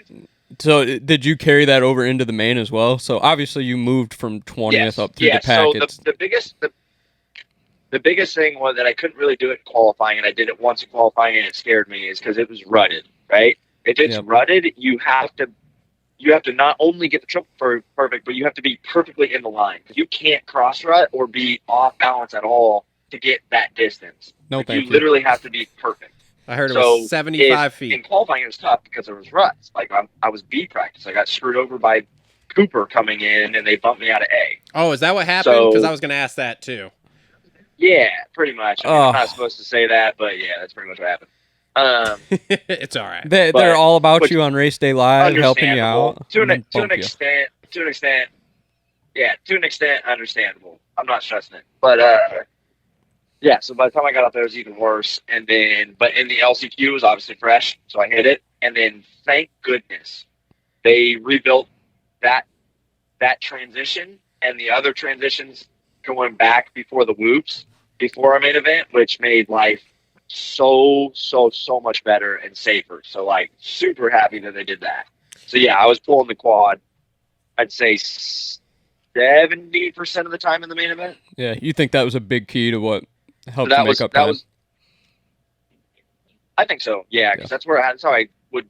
That's how I got around on Clayson. That's how I got. I was gonna say up on Starlink several times. That was the passing. Yeah, because Clayson said in an interview I heard that he did not do the quad all day, or if he did, he maybe did it once, and he was like, "Nope, I'm done. Like, I'm not." He was like you. He came up just a little short and was like, "Nope, not even gonna try it." So yeah, if you were busting that out, that was a good thing. Now, did you end up in Q2? Did you end up using that line I was telling you that everybody was starting to do, which was the going over table? Can you hear me? Hello? Hello? Are you there? Oh crap! We just dropped the Wi-Fi just dropped. Can you? Oh, sorry. So can you hear me? I got you. Yeah. Oh, there we go. Now we're back on the Wi-Fi. Oh, okay. Starlink is Starlink's failing us over here. Did you end up using that line in Q2 that I told you where Chase was going single over table and then 3-3? Yep, 3-3. Yeah, 100%. Did it seem like it was helping? A little bit, yeah. I liked it better just because you could carry so much more momentum into the corner. Because if you went on off 3-2, you had to check up a lot on the 2 or just send it into the corner, which I didn't like doing. Okay. Because it was like flat and then the corner, so like it wasn't settled. It wasn't the same as jumping up into a bull turn. So yeah, when I changed that lineup, I liked it. It was technical because like going table or single over table, that next 3, like I feel like you could have went 4 off of that thing. Like you had to be really careful because it was so easy. Okay. But no. So yeah, I think that helped a little bit.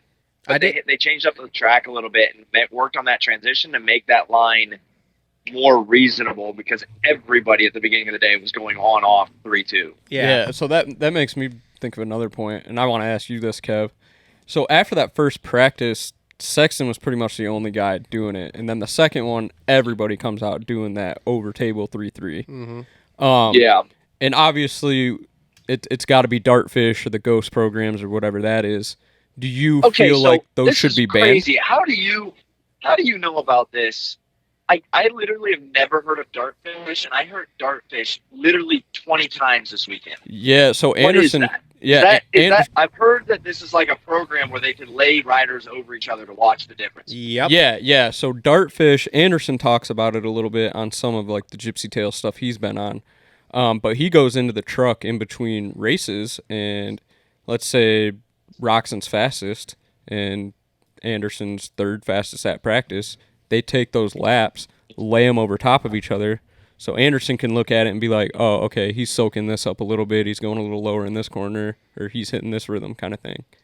So, and then I got to thinking about it, I'm like, don't you think that should be banned? Like, it's kind of a disadvantage to some of the other guys in the pits, you know what I mean? So, Yeah. I mean, it's a big... will they ever do it? Probably not. It's a massive disadvantage to the privateers that don't have access to it, I guess, but when it comes to technological advances, dude, like that's a game changer for a team to have. So I just think it should be fair, but obviously, you know, as a privateer, you probably just got to step a massive part of your program up to get into that. Right.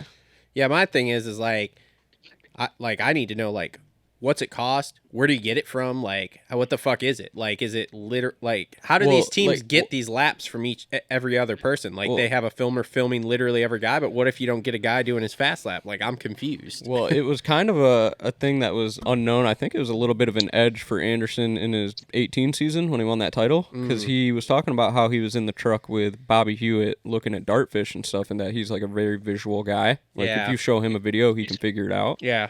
And then he went over to Cowie and was like, hey, can I lay this lap over the other one or whatever? And they're like, well, what are you talking about? Like, they had never heard of it themselves either. So, See, I feel like I've heard of Dartfish forever. So, like, I don't know. It's weird. It's crazy that you haven't heard of it, Kev, till like this weekend. Yeah. Huh. Literally heard it 20 times this weekend. I've never heard of it before. yeah, from the same thing, everybody figuring out that line. What do you say? What were people talking about with it? That figuring out that line for the second practice kind of thing? Yeah, a little bit, but no, I heard people like joking about it in track walk, saying like, "Yo, send me your Dartfish after qualifying or whatever." Like, I don't know, like it was. Kev's like, what the hell is what are these people talking about? Yeah, I it's like a cool clubs thing. What it was.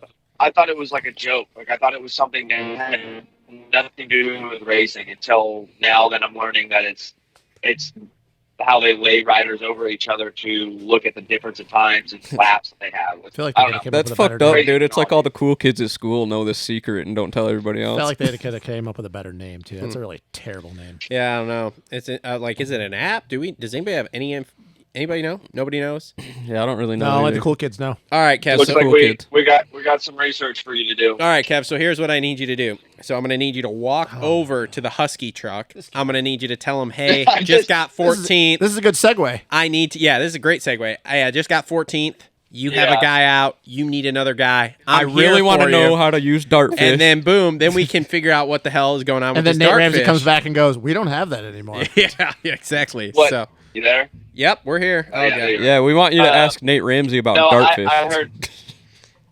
Yeah, I heard everything. No, I went over and introduced myself. Told them to consider me if they need to fill a spot like that or anything like that. So conversation went well, but I don't think they're, at least right now, as from my understanding, they're not in a crazy rush. But he told me that he'd keep me in mind kind of deal, which is cool. All right, so here's what we need. We need all the listeners to go over to the Rockstar Husky Instagram page and comment below. Give Moranz a ride. Moranz Mafia. Moranz Mafia. The Moranz Mafia needs There to we go. assemble. And then somebody needs to do a Photoshop of Kev on a husky, and just put him in the background. Just make Look, it dude, awesome. hey, Kev's got enough following the Moranz Mafia. I'm sure they could flood the husky. Hey, and you know Rockstar Energy loves their insights. It only takes 500 people to make this happen, I feel. Yep. So, Rockstar Energy loves their social media people. Yep. So what's and before great, him and Christian, just two social media darlings. boom. And Boom. Just drop. Hey, just like maybe No, not use no, us, but yeah. use us and be like, yo, Only to talk with huge Paige, Christian, not- huge Christian Craig fan. If you're talking to Paige, it'll go over well. If you're talking to Christian, he'll have no Yeah. idea who you're talking about. Yeah, dude. There you go. Talk to Paige because she's the real insider that makes things happen over there. Well, and she knows us. Christian doesn't. Yeah, dude. There we go. Yeah. See, we just fixed everything for you, man. Kev's gonna be on Husky in 2 weeks. You heard it here no, first. I think Craig is actually kind of cool with me because I told him I went up and said thank you to him after Salt Lake City because he put up the first to the finish line $1,000, and I obviously won that. So I went over and thanked him, and obviously I got race against him, so I think he kind of knows who I am. Probably doesn't really know who I am, but he knows my name. So yeah, I don't know. Craig family, just a good group of people. Wonderful family. Yep. Big, Cole, do you like the Craig family? Craig yet? fans. I've come around the corner, dude. Good, because you were hating at the beginning of I there. have turned the corner. Giving a reach around over there. That- Big Craig fans over here. Big Craig fans. So, we should not say that. all right. Clearly. So Kev, what? Did he just go clearly? Wow. so That was rude. So Kev, we're are you in Florida now? Is that the deal here? 2 hours away from Tampa as we speak. Sick. Hey, We riding at Jumpin' Jack Chambers' place or what? Hopefully. Sick. But no, I mean, we'll kind of see where we fit in, what tracks are available, when I need to ride, because I don't need to ride a ton, a day or two a week is kind of the plan, especially with my whole side and hip and butt and everything completely road rashed. Oh yeah. So where did you crash? yeah. Where did you crash in Q2 there? Oh, actually, speaking of that, I have I need to post that up here. What time is it where you are? 7:30. oh, it's prime posting Okay, time perfect. on the East Coast. We're on Eastern time, correct? Yes. Yeah. Yeah. Okay. I'm going through time changes. I don't know, but yeah, no, I have an epic frame by frame from Jason Freeberg or whatever like that. Epic frame by frame of the crafts. So you will see it tonight, but it was in the tan section. Just tuck the front in. Just literally like a tip over the bars, kind of bike came up and around. I was going to be totally fine. But obviously I was like wide open in the sand and the rear tire came up around and just destroyed my back. Sick. Sounds like everyone else. So that was Pirellis super are fun. eating. Them Pirellis are Those eating, Pirellis boy. were eating. So Hey, Kev. Yo, Those Don't say something those stupid. top 15 bonuses hitting a little different. bro, I made an extra $200, or let's just say this. Between me getting 22nd at the Triple Crown and me getting 14th in the main event tonight, I think my pay difference is going to be $400. Travis, do not That's go on a such a laughing tangent. matter. Don't go on a tangent, Travis. just okay. Punch yourself in the nuts. Hey, right man, How now. about at least from the sponsors, other than the promoters? Will those be hitting different? Yeah, that's I don't 100K. really have too many. I wish. I don't really have too many contingency deals this year, unfortunately. But I do have some good Rams Mafia supporters that throw me a little bit here and there if I have a good night like that. So That's cool. Things tend to add up, but it's definitely nothing significant. But do you have to it all do? goes back to the program. Do you have to do top 10 to do better contingency for KTM, or what's the deal with that? I don't know. I haven't gotten any contingency this year yet, but usually, like in the past, they've been pretty slow with it. Okay. Like last year, I don't think I got any contingency until like round. Well, obviously, I didn't get anything in the first 6 rounds, because I didn't make a main event until round 6. But yeah, we don't get paid for night show, KTM. You only get paid for main event. And I could be wrong, but I think you might only get paid for top 20. I don't know if you get paid for top 22. Actually, I think that is wrong. I think if you make the main event, you'll get paid. But yeah, I got the payout breakdown right now. The 22nd, it pays $2,250. 14th place $2,650. So it's a $400 difference from last to 14th. Travis, don't. We don't have time for this. We'll just be we'll be quiet on that, but that's just the information for you. Well, look, see, when Kev gets on that Husky in 2 weeks, some top 10 bonuses will really start hitting. There the you top 15 bonus probably. You know, it's kind of wild because this is public knowledge, but this is kind of wild. To podium, to be P3 in the 450 class, you get $4,500. Yeah. Oh yeah, that's out there. That's fucking. All right, Kev, we're gonna move on because that Travis right now is really just bothering me because I know he's about to go on a tangent. So we're just move on. Oh yeah. But he's thank you as for red the as information, Kool-Aid man bud. over You here. actually like to talk about the Indeed. money portion. It's Indeed. good. Yeah. We appreciate that transparency. Travis. Okay, I mean, it's so public knowledge, so I'm not stressing that. yep, No, it's but you're just like, out there. but you know It's how just- guys don't like to talk about stuff. So that's what I mean is like you even just be willing to even talk about money because everybody else would just dodge the question. They'd be like, let's just move on. Just gonna rub my temples here while we finish. Cole, this you got up anything here. for Kev? Because Travis, I really want to mute him. I just got the can of worms out and opened it. So. Oh, okay. Yeah. Yeah, thank you. Thank you for that. All right, All right, so- Kev, what do you want to talk about? Me? I don't know. You know, the Rants Mafia. Go to kevinmoranz.com. Check it out. That's all I want to talk about. This guy is just a Marketing consummate machine. professional, just all the time. Rock star. We need to. Do we need to put an ad out there for a nice, lovely young No, lady what- somewhere down in Florida Oh, this to guy does ease not- his pain? He's No. got all sorts of nice, lovely young lady. Look, what we fans. really need to Have you do been is- following his story because his story has been fucking. What we really need to fire. do What's he is got? A get bunch Kev- of women or what? Yeah, dude, all sorts of them. We need to get Kev back on the race day live because Dan Hubbard will lose his mind. Well, see, that was the cool thing about being in B group this week. Now, even though Yeah, the track did they talk sucked, about me a little you bit? were Oh, on Dan top- Hubbard was losing his mind. bro. Dan you were Hubbard all wants to over take you it. to dinner and wine and dine you. Yeah, And probably I'll just say 69. it, 69. yeah. Did they talk about kevinmoranz.com and the Rants Mafia stuff? I don't honestly I remember. No, think he Dan did. did. Yeah, I he think did he did. because he was talking about how he was talking about you giving some insight on the track. And he was just Oh, really yeah. interested in your take on it. I don't know. Apparently, you guys had a conversation on press day or something. Yeah, he sent me a text, so I texted him what I thought of the sand section and the whoops. Oh yeah, he was super pumped on that. Kevin Moranz helping us with the track breakdown. Except Hang on, about hang on, 100 hang on. octaves a lot. Except 100 octaves We're higher. firing off on this guy because he drank like 8 Monster Energies before the broadcast. And probably about 8 Jägermeisters. But how on was top he of in a it. conversation with you? Was the energy there, or is it just for TV? Because he's like real in your face on TV. Wait, say that again?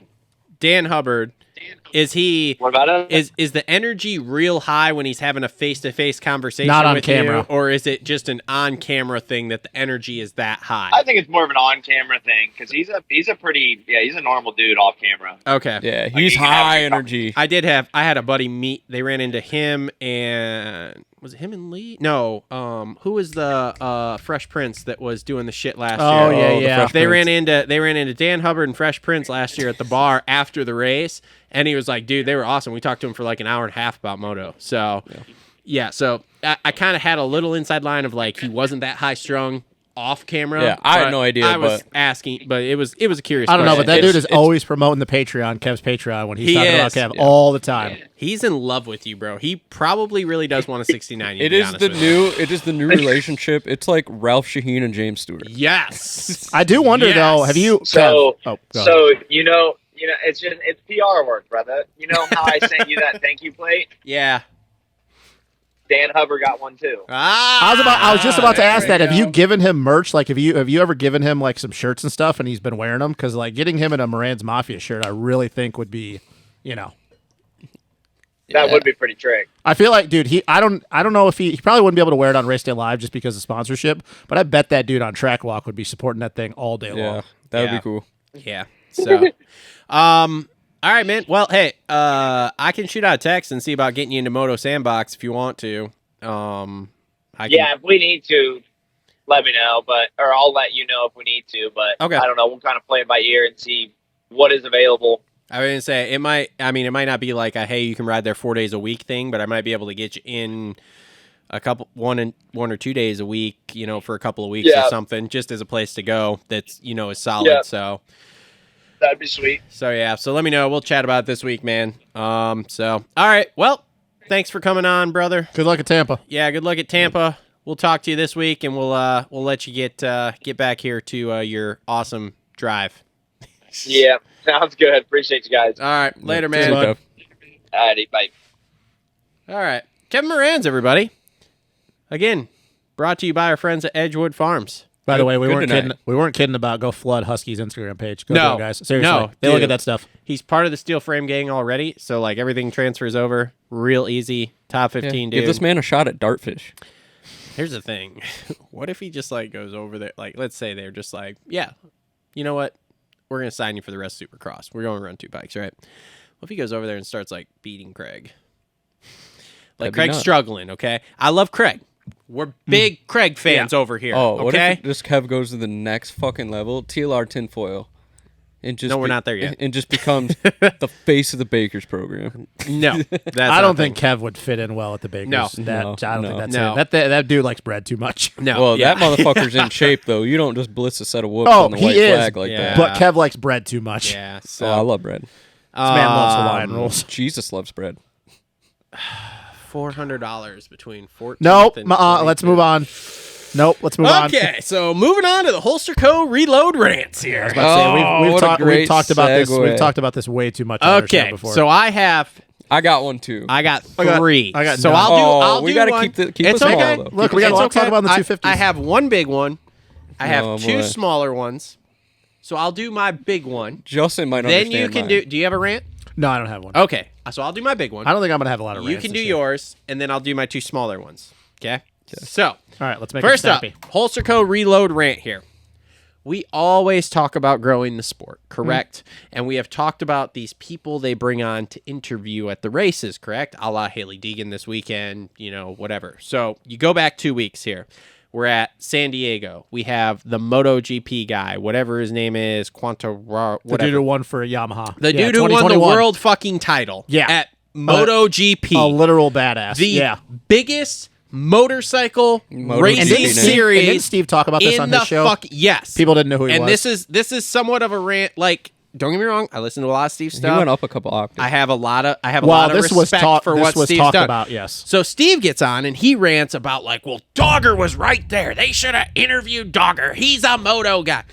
Look, motherfucker, I love Ron Lachine, but Dogger's awesome, and he has great stories, and everybody has great stories about him. Okay, they're from the 70s. And They're 80s. from the fucking 80s, asshole. And this is from an old school guy. They're from Yes. the 70s and 80s, and I'm pretty sure Yes. we've all heard him at some point. And this is where I'm going to tie this in and make a nice bow about it. You go back to the Astafin interview about marketing to our fucking selves and not marketing to new outside audiences, okay?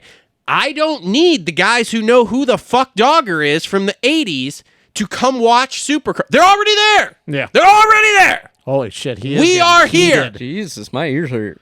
You Well, want we to know talk- who's not here? Yeah. The 25 million MotoGP fans who know who the fuck, whatever the fuck is, I don't even know who he is, okay? I'm not a MotoGP guy anymore. Used to be, not so much anymore. Don't care. Sorry, just not enough fucking hours in the day. Okay, so you're pumped that he's here.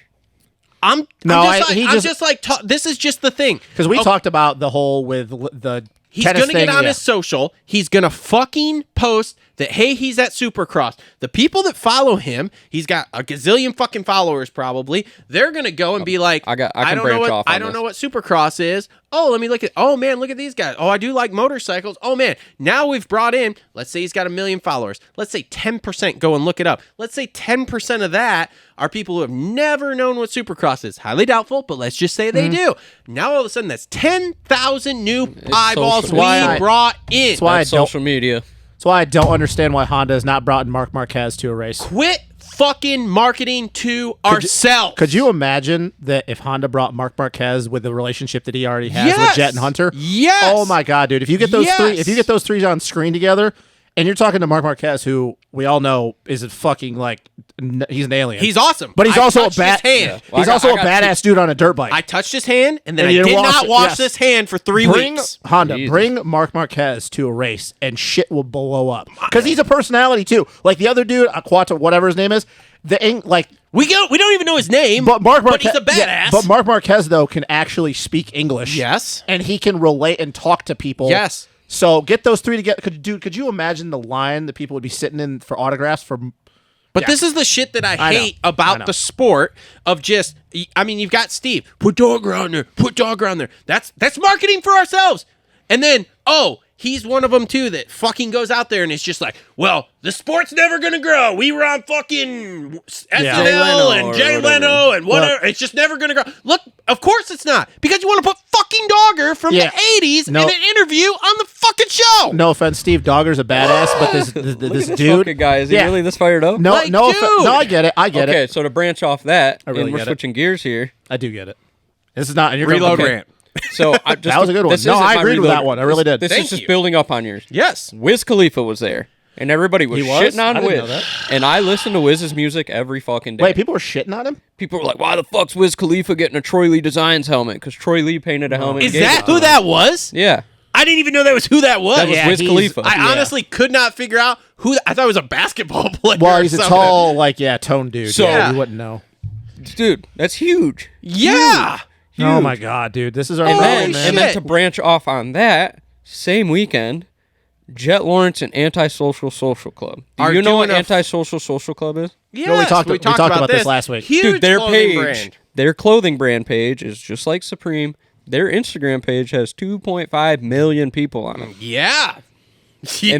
And all of that clothing sold out. yeah. And the resale value might be big. But I And will, I'm hoping because I bought some. I will say this though. I ended up getting some. How did you get some? Dude, don't worry about it. You were on the email list? Yeah.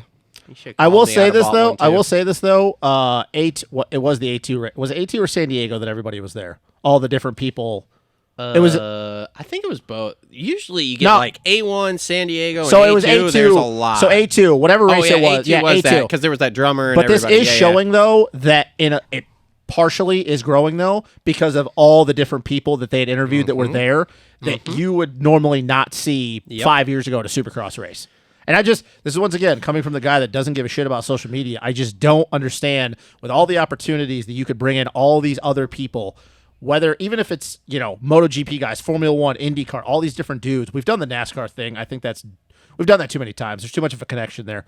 All these different people, all these people would love to come to a Supercross race.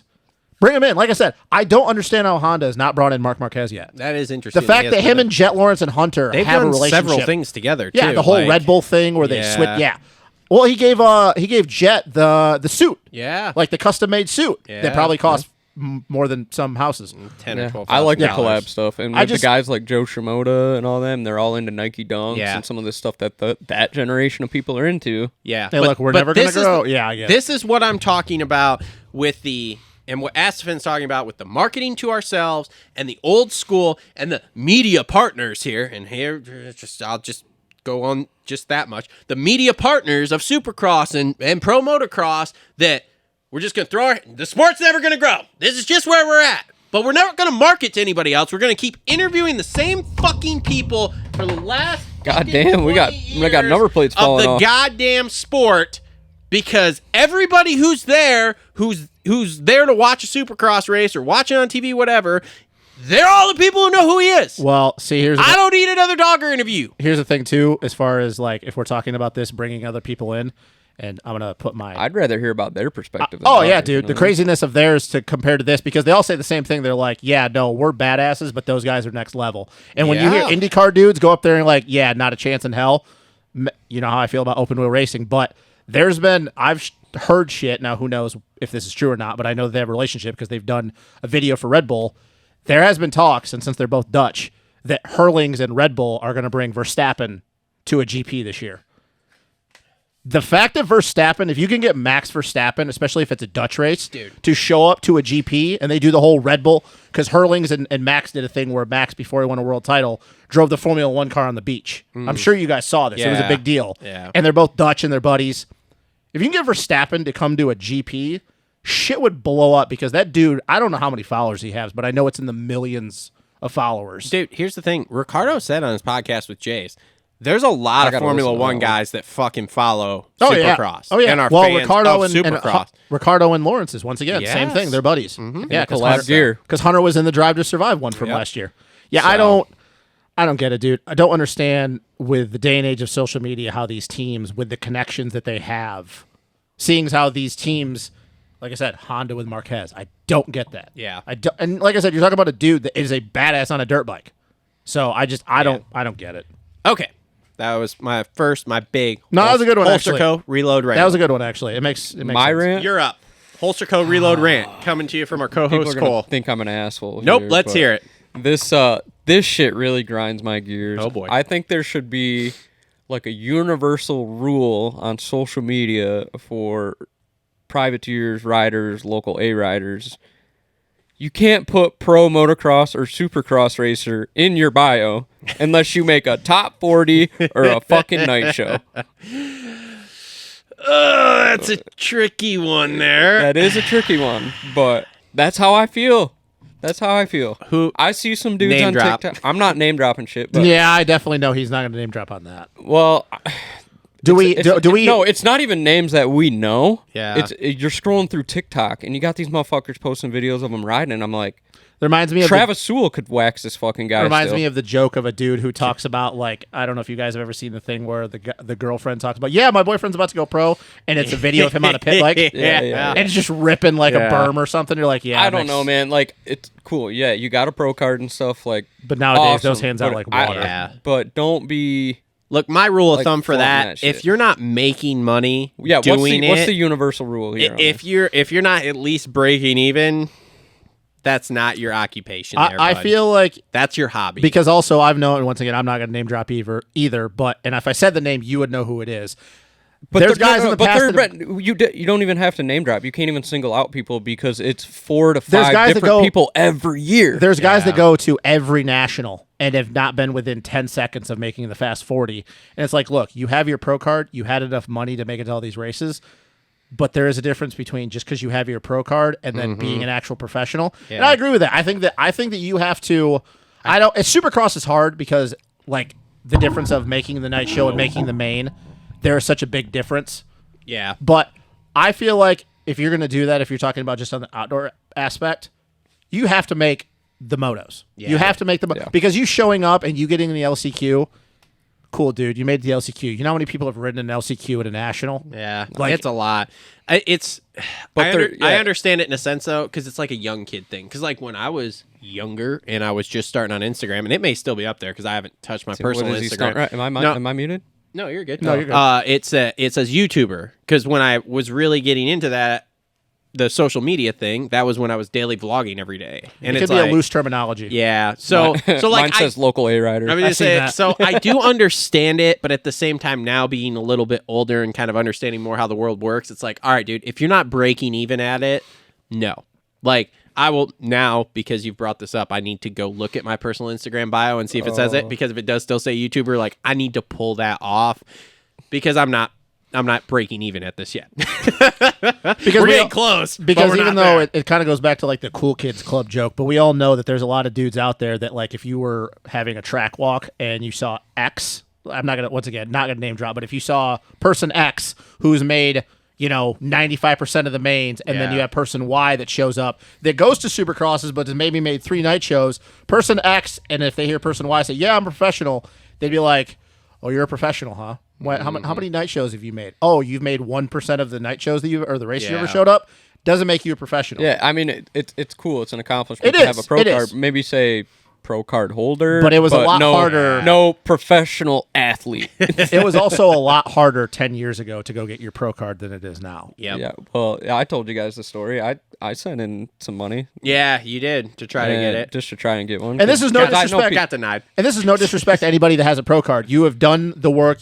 It's an accomplishment. So I'm not dogging on You're that. 10 but, times the rider I'll ever be, man. But it's just. but there is a difference. This And is our job is to break this kind of shit down too. And it's so no, like- we're not throwing shade at anybody. We're No. just, and I agree. I agree with that. That is a thing. We have a all- lot of those I people in think Michigan. there should just be a universal rule, like maybe like tone it back a little It's bit. it's all relative, okay? Like, Like, yeah, if you're you a local- suck compared to Eli Tomac, but compared to me, you're gonna fucking Yeah. roll circles around me. Like, It's like perfect like a example- local A rider, like or something. Like Yeah. I am very confident that I am a pretty good rider around here. like But you perfect go example. somewhere else, fuck no. Perfect example, and it's because we have known this guy for a long time and we're friends with him. He could say at a time he was a professional. Greg Dervage. Yeah.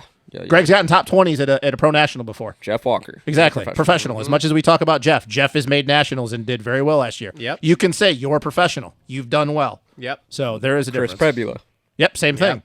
Yep. Exactly. So, Okay, good rant. Okay, so Yeah, you like that? yeah, that was good. No, these That were was good, guys. God, we're stepping our I'm show gonna get apart. heat from it from probably local people, but Yeah, but see, here's the thing, though. And this is just my opinion, last thing I'll say.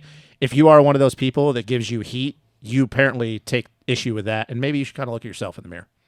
yeah, If you're taking issue with that, Yeah. maybe you got some deep-seated feelings about yourself. it's a good point. Because I don't think that. Perfect. We just talked about Jeff. I don't think Jeff would look at this video and go, "Yeah, they're totally talking about me." No, he wouldn't. He would know we're not talking about Yeah. him. Yeah. So anyway, okay, so couple smaller rants here, and again, these are backed up from last week too, because 2 of these are from last week, and then the one is kind of from this week. Anyway, Holster Co. reload rant. Can we get a fucking analyst panel for the Triple Crown race? Like, can we get an analyst panel for every round? But like especially the Triple Crown races to kind of break down between it and kind of because when I was watching the Triple Crown at A2, there was a lot of all the we'll fluff be right back Yeah, and the all the fluff in fluffers. between. Like last year, I thought like it was better, and I thought it would be better this year because we had the futures. Like, why do we not have the futures ride 2 motos and ride between both? Yeah, sets? I get what you say. Why not fill it? Yeah. Why not fill it Or with with- Ricky, James, and Daniel talking? Yeah, did you notice there was no and then to get commercials the this week? sponsor money. Yeah. Did you? No, I don't know about you guys. 'cause Well, I don't notice because I actually fucked up and I thought the race for some reason didn't start till 8:30, and so at 8:30 I turned it on and was like, "Holy shit! This is the end of Heat 2 for 250s. I'm behind," and I had to rewind, and then I was making up time. But anyway, it makes me wonder during outdoors how it used to be when it was Yeah. first on Peacock, where they never cut away, where they showed like what you couldn't see if you didn't have the package. wait, where I feel like I did get commercials this week. See, I didn't get any commercials. I got that whole little thing like when Peacock says, goes, "We'll "We'll be be back right shortly," back. and then they play like the Peacock Yeah. background. I had no commercials. It was just that. I don't know. I don't know about that 100%. But I the can't thing is, remember if now. it's a money thing, these broadcasters should be smart enough to be like, well, you can sell sponsorship on an analyst panel. Exactly. Like, this is brought Inst- to you by Dunlop Tires. This Inst- is brought to you by Nike. Instead of you know? Science of Supercross by Kawasaki, why can Kawasaki not sponsor the analyst panel?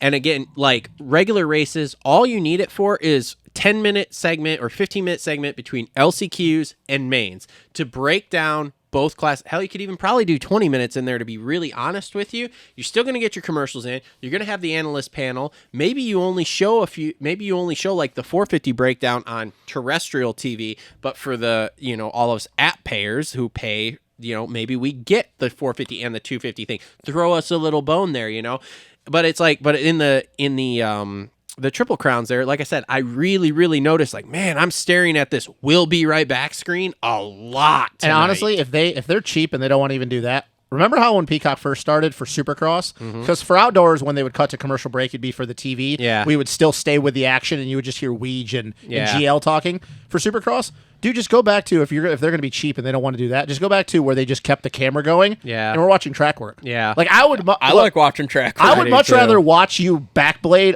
the sand corner than let's be right back. And once again, too, with the app thing, dude, the commercials are pointless. I get why you do it for regular TV, but for an Yeah. app, you plugging one of your shows, I'm already on your app. I already know about The Yeah, Office. I don't give a shit. I already know that The Office is on Peacock. I don't need you to plug the commercial for The Office. Yep. And actually, this rant kind of just rolls right into what I was going to rant about this week. So, Race Day Live. Why the fuck is Race Day Live coming on right into 250A group? Yeah, it used to be they would start with 250B Yeah. group. So all we're seeing now is 250A Yeah, group. let's not show the first 450A. practice of Deegan and Hymus and all these hyped amateurs. Exactly. Or rookies. Yeah. And then Rookies. we're watching the 250 C and B group and then the A groups, and then we're done. Because we used to watch all of it. Yeah, the only thing Race Day Live needs work, boys. The only needs thing a we lot of the only work thing we right never now. used to see was if there was a very first C group, we never would see Yeah. that. But they would jump right into B. B, And then yeah. you would go B, A, B. If they had C, their bullshit filler for an hour, and then you would see everything. Like, I really feel like I'm getting shorted on my Race Day Live coverage. Yeah, because now it's working out to be like 2 hours and 45 minutes outside of the Triple Crown. Yeah. Because I was thinking the same thing. I'm like, why are we jumping right in? I don't really understand why they're doing that because like it can't be a money thing. We've Yeah, already I don't seen it under- for years. I don't understand it. It's very confusing to me. Because even A1, I feel like we watched everything. Yeah. Another thing too that I find funny, and this is for the outdoors, is why don't we get to see like the LCQs? in outdoors? I don't get that either. Well, they say it's because it's, camera guys got to have this much Have a time off break during, and stuff. Yeah, break well, or I've seen whatever. enough camera people that have switched. I don't get it, dude, because it's like the same thing with the LCQs during Supercross. The LCQs is an outdoor national is some of the wildest racing. Yeah. I don't know, man. I'm not saying you do all of it because we know that there's more time that goes into outdoor practice than there is Supercross. Yeah. But it's like, why don't we have the LCQs? Okay, fine. Show the final A group, and then at least show the LCQs. I will say that with outdoors, it's a little bit tougher because instead of like with Race Day Live, there's only 2 or 3 camera guys there. Yeah. So they can have those 2 or 3 and then have the whole night crew, and it's different. With the outdoors, you got to have get it. so many dudes. I just hope they just reinvest in the series, man. It need to. I don't. You mean the partners? The I partners? hope the partners invest in the To series. be honest, I don't see it happening. But on a positive note, one thing to note, But that they did have to pay for those holographic things. They did have to pay for. yeah, and I heard that was expensive. It does That's make- why we just got it this year. It does so. make me wonder what the production is going to look like for the playoffs. The Yeah. playoffs. They have to step up. big positive though. The LCQ challenge this year that Steve puts on, I hear that we are going to get to see that. Good, man, because Good. that racing was wild. Mm-hmm. Although I don't really need And to there's see a lot on the line. Like there's Yeah. a lot of storylines. Although I don't going need to into see that. Robbie Wageman die again. Yeah. So anyway, that was great. So that's my race tech rants. those were some Not good race tech rants. Race Tech That's Rants. my whole. We are not. Wow. We are not sponsored by Race associated Tech. with them at all. See, but that's the kind of Jesus influence Christ. that Steve has had on all Yeah, of us. that's my We are holster. not That's my sponsored by holster Race co Tech. reload rant there.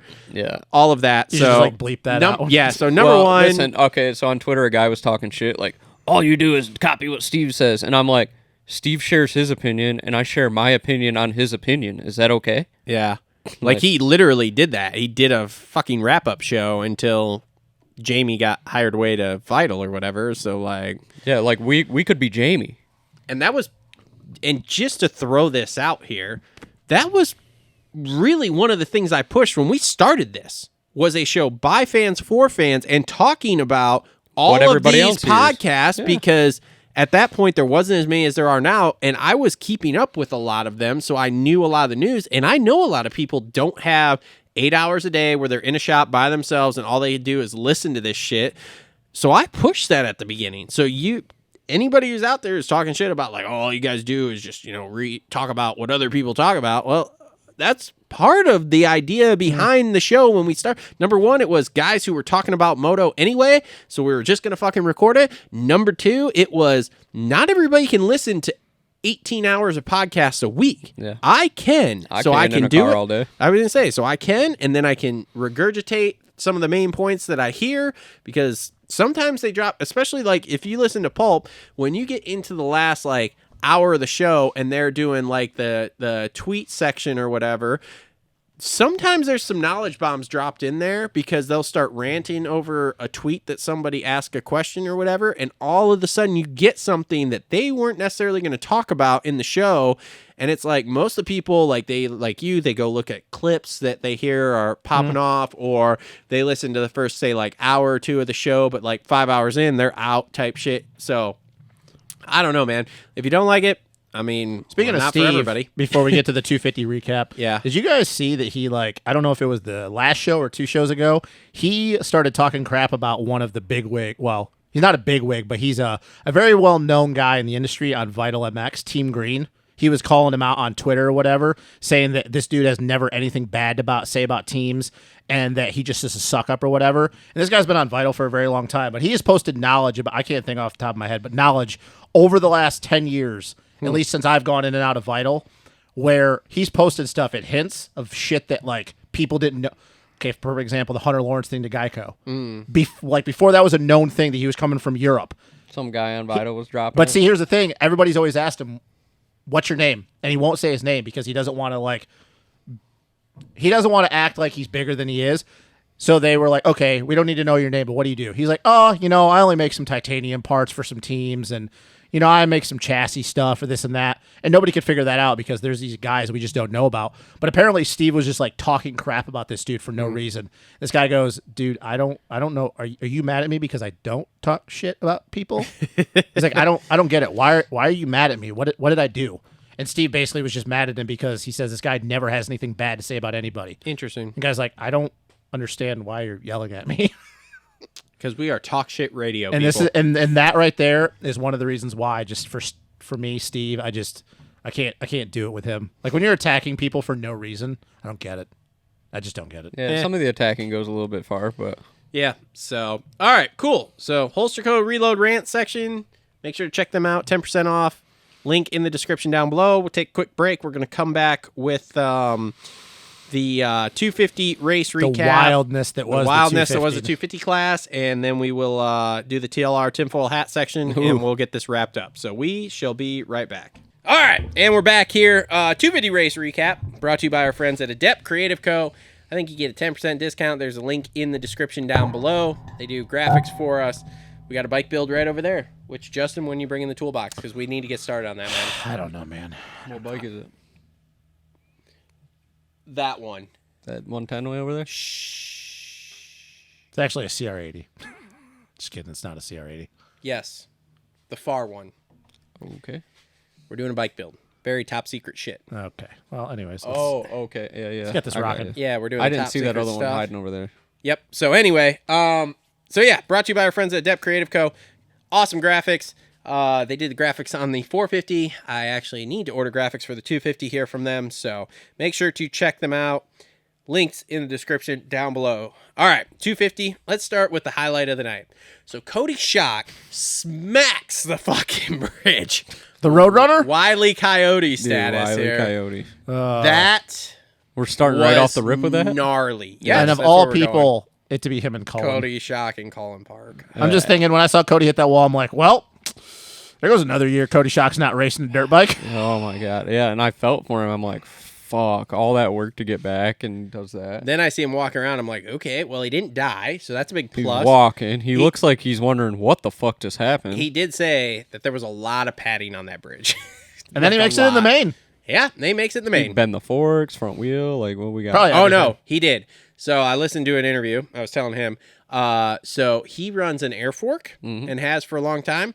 They didn't have any spare air forks. Oh, I So figured he that was ran coming. spring fork for the I'm rest actually of the night. surprised that the neck of that frame did not get tore up and bent too. I am too. Oh, speaking of that, They got the data log. How Grant fast you think Harlan broke his frame last night crashing.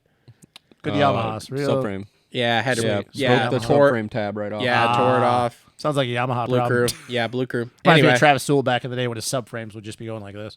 Yeah, that would happen to him quite a bit. but anyway, huh? back to the would. Cody Shock thing. That was gnarly. Oh yeah. Did anybody else though think that when like him and Cullen crossed over on each other that could have been a whole lot worse? Cody took 100% responsibility. Because Cody went left to right, and I'm just thinking, dude, how in the Yeah. hell did him and Cullen just not? I don't know. So let me ask you this though. This is now 3 pretty gnarly bridge accidents we've seen now in 2 years here. At what point? I love the over/under, but at what point do we quit doing this? Because Yeah, I'm not a fan of him anymore. it's like, I mean, we have the McAdoo thing last year where he almost, or was it last year, 2 2020. years ago? It was 2020. Yeah, so 2 years ago where he almost falls off of it because he fucking just torpedoes himself into the face. Then last year, Benny Bloss. Benny smoked it. See, that was bad because Benny didn't move there He for a smoked second. it and fell off the side, didn't Yeah, he? yeah, he didn't move there for a second. Yeah. That was the one that I was just about to say. That one was like, okay. And now we've got Cody Shock. Shock smoking the side. So, like, at what point do we? Like I said, I'm a fan of them. I like them because it creates different. But see, here's the thing, though. things, If you're going to but- do it, you need to do it like they used to do back in the day out of a 180. yeah, Make the over-under a 180. Like, don't make it where you're coming off the finish line and you're just wide open, open under. and anything can happen. Because back in the day when they would do the over-unders, they would literally do it like right out of a sweeper or a left-handed 180. And then like going this way, could you going this handle way, it would be yourself like under coming that? out of a sand section where you're not carrying a lot of momentum. Yeah. So if you do get crazy, you're going to have to like get super buck wild Yeah. to really hurt yourself. I don't know, man. We're starting to see more accidents on it because we're going so much faster. Yeah, I'm just not a fan of That it. it's like, this weekend was dumb. Right off the start like that, and then yeah, like that was another issue too. yeah. That start was really tight, and then going up and over. Yeah, Yeah, everybody's fading wide, and then you literally got to hit a fucking 12-foot. Well, gap. could you also Yeah. imagine too, granted the looseness that would have to happen, but if like somebody's going over yeah, and they're going under and somebody gets loose going off to the side, yeah. you know. Yeah, so Cody Shock does come back and finish 12th in the main, so that was a good finish for him there. I bet a lot of fantasy owners were stoked. Yeah, probably. Owners, can we say that? Yeah, Owners. Yeah, that's what we are as owners. All right, so let's get into this here and start from the top down. So Hunter Lawrence comes out and pretty much does what we all thought he was going to do. Struggled a little bit in practice. Yeah, practice wasn't great, but in his post race with Swap or Vital or whatever it was he was pretty much just like, dude, I don't care about practice. It doesn't matter. No. He's like, I only care when I get to the night show. So, and the thing is even struggling, it's like he was close. He was right up there in the top 5 all day. So, whatever, man. I will say though, even after winning kind of as easy as he did, I mean, he got the start, sprinted for a few laps, and then just settled into a pace and was just consistent. I bet though he is looking at like he doesn't care about practice, but seeing the difference in times, he is probably thinking in his mind though that he was probably thinking going into the season, especially now with Joe and Hammaker out.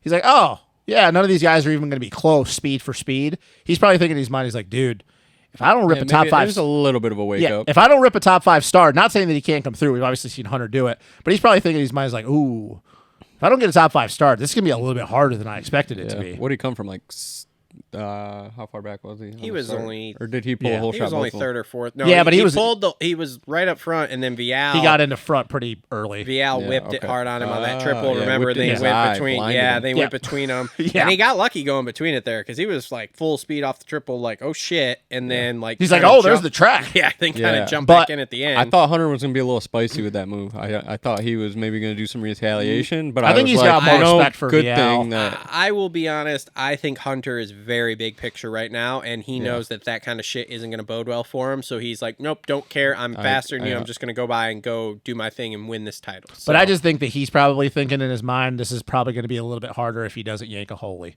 Because I bet that the moment that Joe and Hammaker went down, he was probably thinking, oh, dude, I could probably come from 9th, and I can catch these dudes. Yep. And I'm not saying he couldn't, but it's probably going to be a lot harder than he originally thought. Yeah, probably. So, all right. So anyway, moving on. Max Anstey 2nd. There's some. So where did you hear this? There's This is some. stupid. Let me just lay this out Lewis here. Phillips. There is So some stupid. controversy. Supposedly, there's a protest going on against Anstey that they're running a 280 big bore kit Which, in if there. they are, who gives a crap? It really shouldn't matter, but whatever. And my thing is like, who big bores a bike anymore with all the ECU shit you can do? So It was probably Smitty behind him because Smitty was like, I rode that bike last year and it wasn't that fast. maybe So started it. No, I'm just playing. I don't That's know. Dude, you TLR might- tinfoil look, man, hat, dude. Look, Yeah. man, you might be right because here's the thing: like a 280 kit. If anybody knows about like power curves and engine management, especially nowadays to the ECU point and the fuel and all that, dude, a 280 kit is actually the power curve drops off. So if anybody ever has ridden like a 290 big bore kit back in the day, because we used to do those a lot on the 250Fs, the power curve is like a 2-stroke. It's on and then it's off, as opposed, and that thing still would be not putting out the horsepower that a star bike would be putting out. I don't know. He was really good all day yesterday, though. Oh, he looked good around those sand whoops around the outside. His whoop speed was better than I expected too, and this is a Max Anstey guy. That We're was talking the about. most come out of nowhere thing I've seen in a while. And I bet that's why. Because I'm here to tell you, if that had been Vial, oh, you're on a factory team. Not a big deal. Nobody but would be. even before, Anstey's never been close to podiuming, being fast in practice like that. Well, yeah, he's like, it shocked him. And I think people forget because Max has never been healthy enough for Supercross. We're talking about when he was a rookie over here. He was an 8 to 12 guy outdoors. He is a guy who was top 5 at GPs. He's won designations. He's battled for championships over in the GPs. He's been top 5 out. It's just he's never been super healthy for Supercross. He's never really focused on it. It came out of nowhere. Like, I definitely going tonight, I was like, oh, yeah, Max could get a top 5 maybe now that Joe and Seth Yeah. are out. But then for him to come out and get on P1 in both practices, I was like, where the hell did that come from? Yeah, I don't know, man. That was He's winning Daytona. strange. Yeah, now we're gonna get that $20. Look, He's winning no. Daytona. Let me get a couple. What was our bet this week?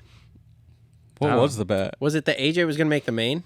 Nah, yeah. I don't think it know. was. I think it was. I have no idea. I don't So I'll remember. take that $20 after the show. No, man. Look, I think with as up in the air as this 250 class is right now, He stands a chance. I think that's for real. That ride last night, there was nothing that I saw from that ride that didn't make me think, oh, man, he can't do that again. Can we claim that bike?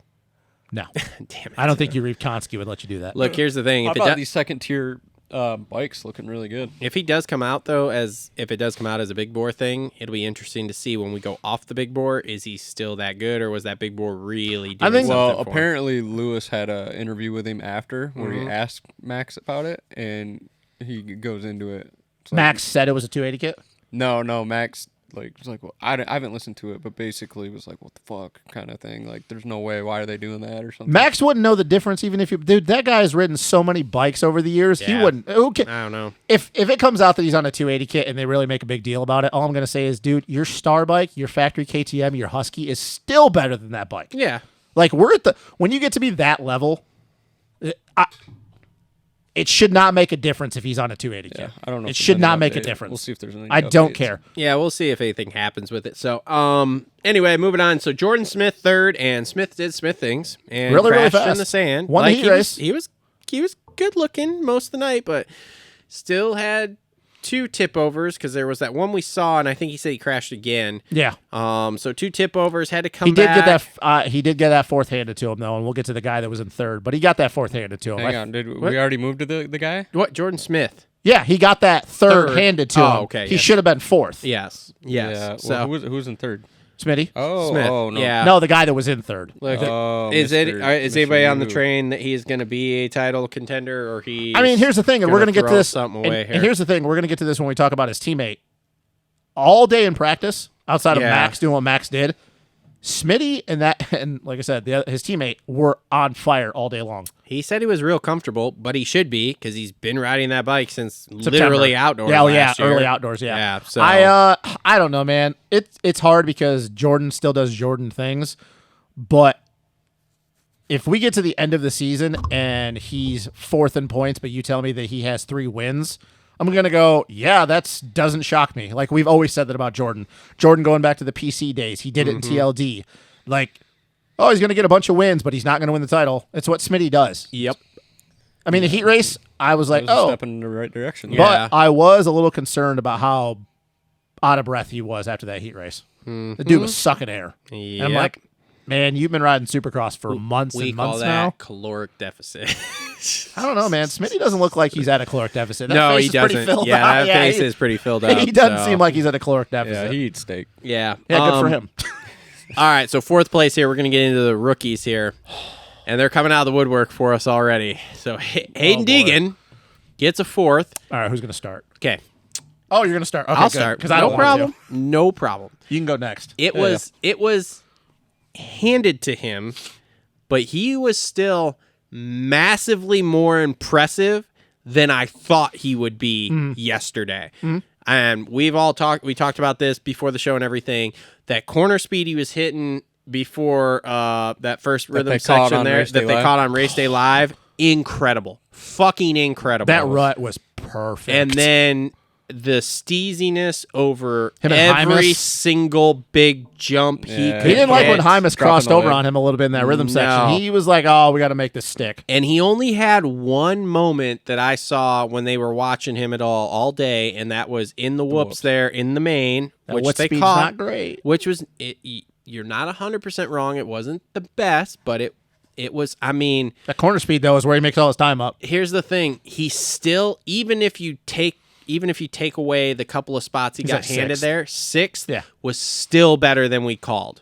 Oh, yeah, for Because sure. we were all 3 of us on this Exceeded table. my expectations, Yeah, for we're on the train of like 8 to 12. Okay, no problem. But 6th would have been think about impressive. if Joe and Seth are in there, though, that puts him right where we See, eight. Okay. This man's trying to break. I was bring gonna him down. say, you- man, no, I'm you don't- not disagreeing with Yeah. you, but I'm just saying yeah. this is part of it, and we always talk about like you gotta beat Oh, yeah, the you got to fucking finish. race. You got to finish. You and have here's to the finish. thing: the kid showed up. He did. He did the race. He didn't hit the deck. Yep. And Oh, he yeah. got 4th. No, he did. He earned it. I've said it in the group text. You have to be there. It's not his fault that everybody else hit the ground. He was there at the end of the main. Nope. You got to put in the laps. He had pressure on him the whole But time. I will say, though, Yeah. in first Supercross race, so not saying, but the expectation, he's not going to get a podium. He was way, and I only say I that don't because see when that. Smitty went down in front of him in the Sam section, he caught up. Look how quickly Smitty walked away from him. Yeah. I don't. That's the only thing that's the I one don't- I'll say to that. I don't really see that either. It would not. Let's put it this way: I have about the card's could fall. They could fall. The way it went last night, yes, it could. Because he would have been 5th because J-Mart, he was down in the whoops. I don't know what he did. He was off the track. Crashing Yeah. the But he would have been a solid 5th. Like that was good for him. Like he rode solid. He rode good. And once again, you have to be there at the end of the main because compared to what we saw last week, Yep. miles different. But all I will say is Deegan fan people, whatever you want to call yourselves, oh boy, here we go. don't get on the bandwagon. And No, here it it's just don't get on the bandwagon that he's just all of a sudden Too going to late. be in the box now. Too late. It's not going to happen. Too late. Speed for speed, They're he's not ready. They're already been in the Okay, comments. speed calling for us out speed, of old he's not videos. ready to get on the box. I don't think so, not yet. But it's He's a not good, ready. It's a good first step. It's a good there. start, but he's not ready speed wise yet. It'll be interesting to see as we go through the next couple of rounds where he goes from here.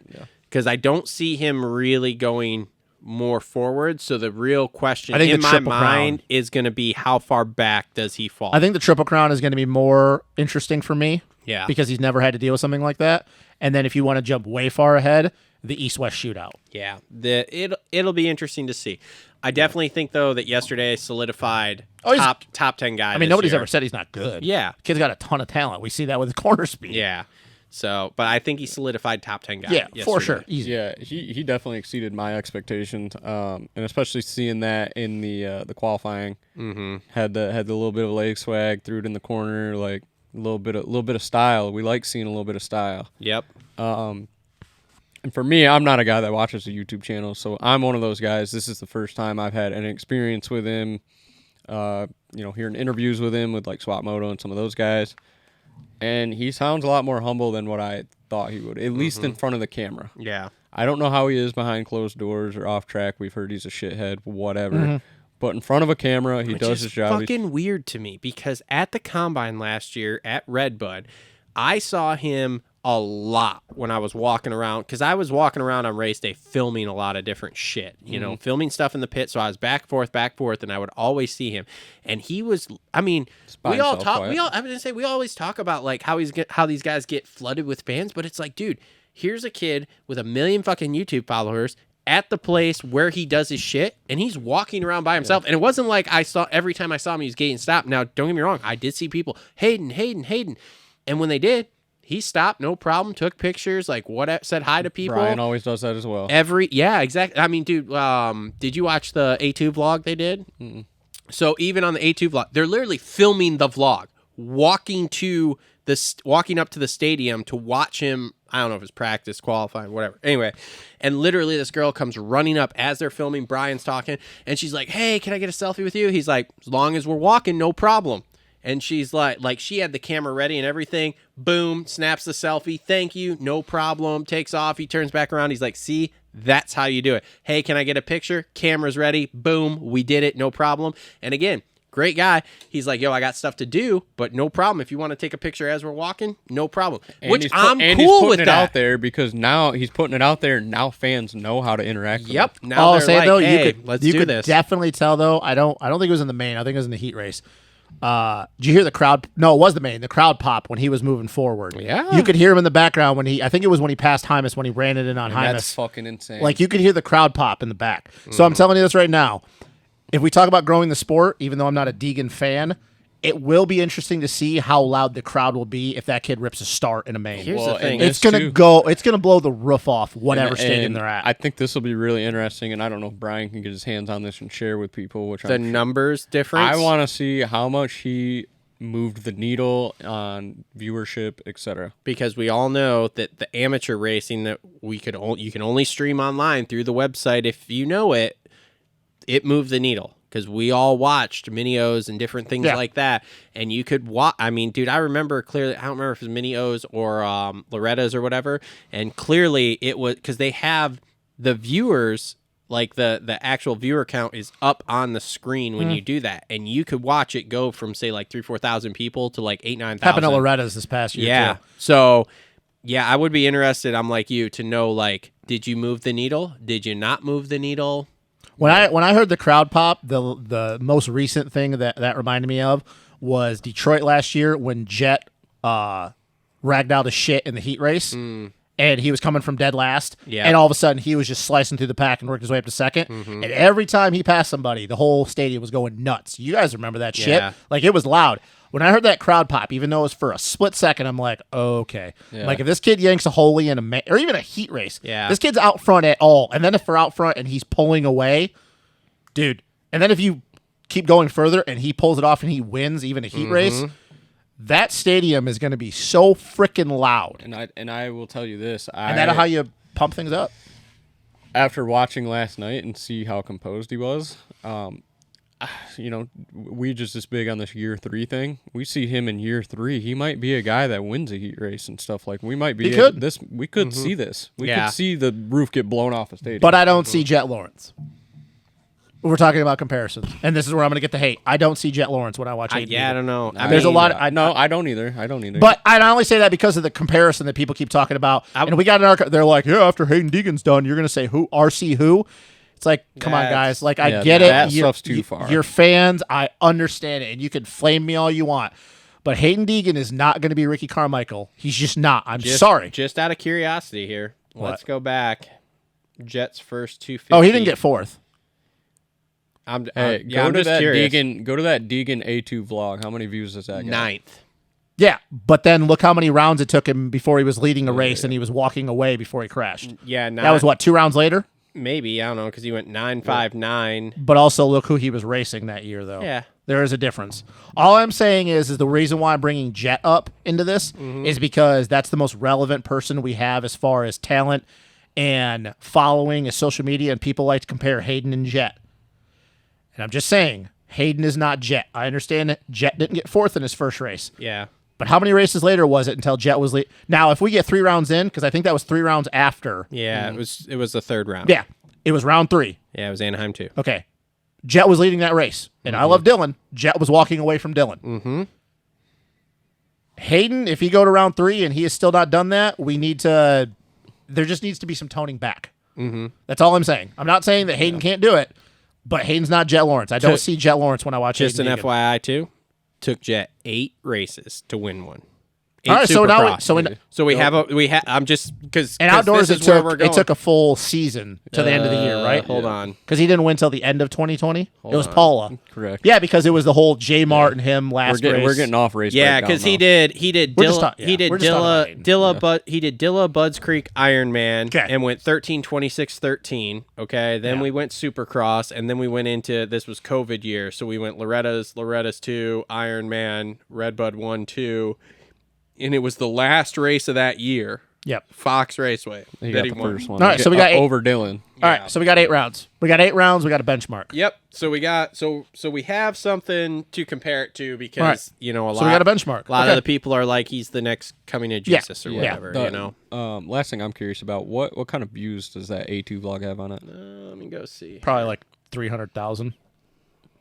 I don't think they've hit a million in quite a while though, because they were doing it like 1.2. Yeah, they ain't whistling diesel. That's Yeah, hitting they haven't- 5.5 million. They every haven't time. gotten a million, I think, in a while. I think they've been averaging be like 180 to like 400 something. Crazy race at A2 Futures, 311K. Yep, I think they've been pretty much on point with that for like the last however many vlogs. Yeah, if you go to videos here, 155, 111, 311, 271, Which is still knocking it out of the park. 202, 171, 327. Yeah, Yeah. I mean, like it's still a knocking it lot. out of the park. But the point is he hasn't hit a million in a while. Yeah. Because there was a time where I think in the B class he was doing like 1-1 Yeah. consistently. Yeah. So it'll be interesting to see, like you said here, in a week, where does that go? It's gonna be even more interesting the first time him and Jet line up against each other at the East West shootout. God, I hope they make that a big deal.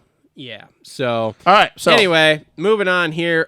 So Jeremy Martin gets 5th, and look, doing all the laps. Do all the laps. Do all the laps, man. Doing all the. Sorry, guys. That's we're on this kick. Yep. Make it to outdoors, J Mart. Doing all the laps. Yep. Exactly. Because that was just like that was not a normal J Mart night. No. I mean the crash part at the end kind of was, but Yeah. just a That normal. was a very quiet night for J Mart. Yeah, man. You could tell that he's probably just sick and tired of not racing these races. Did you like that FXR gear he had? That Oh, pink that was and cool. blue and black? I kind of Yeah, liked it. XR's doing pretty well. It reminded me too much of going to the fair and getting cotton candy. Yeah, that pink is pretty aggressive. I'm not a fan of the 6D helmets though. Yeah, I don't know. I've never tried one on. I just I wanted one at one point, yeah. but I think they're still really, really good helmets, but I think the craze of 6D is kind of leveled tapered off. Yeah. But no, man, once again, another guy just doing all the laps. Yep. just doing all the laps because he knows that he has no shot at a Supercross title. Outdoors is where he has a chance. Okay, 6th place, Michael Mosiman. Is that the disappointment of the? That was weird. What happened to him? They made a comment on the broadcast that like he needs to perform this year because it's a contract year. Like it's his year to step up here. What happened to him though? I don't know, Was man. he just off, sick? Like I saw a Swap Moto thing, and he just I don't know. I haven't heard anything Because yet. I watched the press day video that he did with Racer X, and he was like pumped up. Yeah, Michael Motorcycle. He didn't sound sick, anything. And he just, like, dude, he was irrelevant the whole day. And even the heat race, like, he was in 9th for what, like 2 laps, and Yeah, then I it took him don't know. forever. I'm just like, okay, this is weird. new bike problems. He's on that gas, and they're on the new chassis now. Yeah, maybe we should stick him on Pierce Brown's.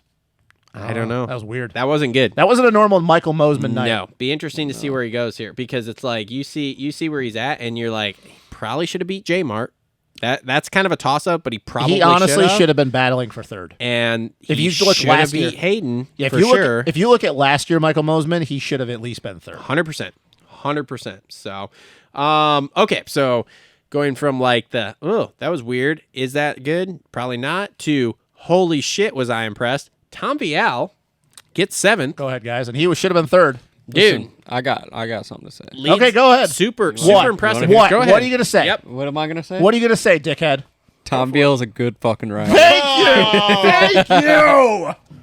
Thank you. I was wildly impressed with his Supercross skills. He's a good fucking rider. because I did I was impressed with not that for expect sure. that. Because you're just solid. Like his whoops, he needs to work on his whoops. Yeah. So the start I expected Yeah. because he's a good starter. So He's like Michael Lessie, Yeah. So that 2.0. did not surprise me. But then to run up front, lead 2 laps, and stay right there in second, third for like however long he He did. podium and Yeah, that was Because they didn't way see better it. than anticipated. He just hit the flat spot in the berm. Like that was it. Washed the front end. I think so. Jumped yeah. the rut or something. Now, the only thing in that whatever happened to him in that left-hander before the whoops, where he I don't know if he hit false neutral, dabbed his foot or whatever, that weird motion that allowed Hayden to get around him. Yeah. The only thing, and this is coming from because I've watched so much of Vial's career, Tom has this problem that when he crashes, he has a hard time mentally regathering himself, and he'll make a mistake, and then it'll just keep compounding.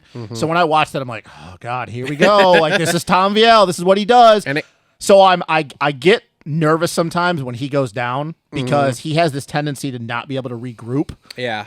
But dude, that was a good way to start the Supercross Real season. good ride. Really good ride. So KTM, they're definitely not panicking No. because I think they were probably like, ooh, how's this gonna go? Like Yeah. Max has been struggling, and he just should have been 3rd. Yep. But so Hey, I'll take the 7th.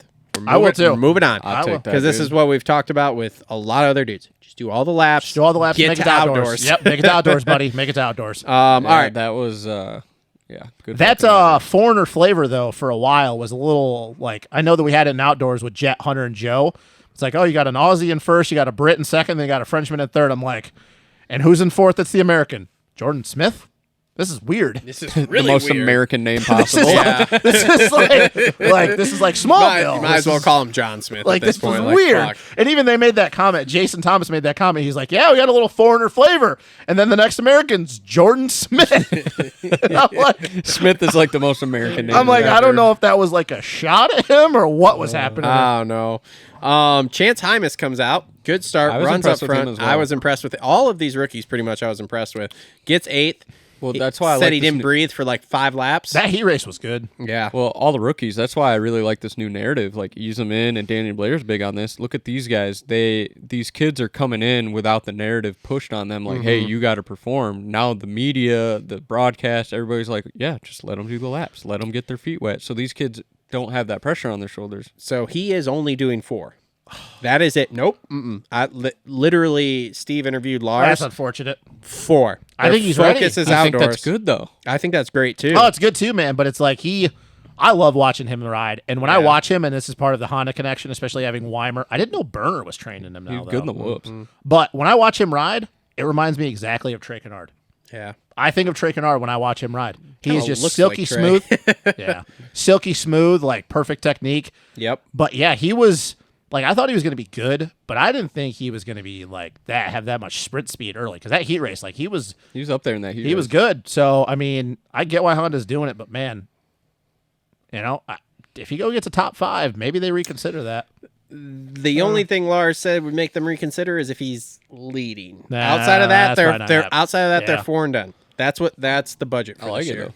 Yeah, I think it's great. I mean, hell, I'll say this: Weimer was right. Dude was ready for Supercross. Yeah, go in. Here's my thing: go in, do the 4, do that kind of stuff like that, and cool, jump out, and now we're going outdoor testing. Yeah. I just don't want to see Get him and ready Deegan for get outdoors. into it, though. No. There was a moment there when that happened. I was like, oh, God, here we Got into it. go. What do you mean?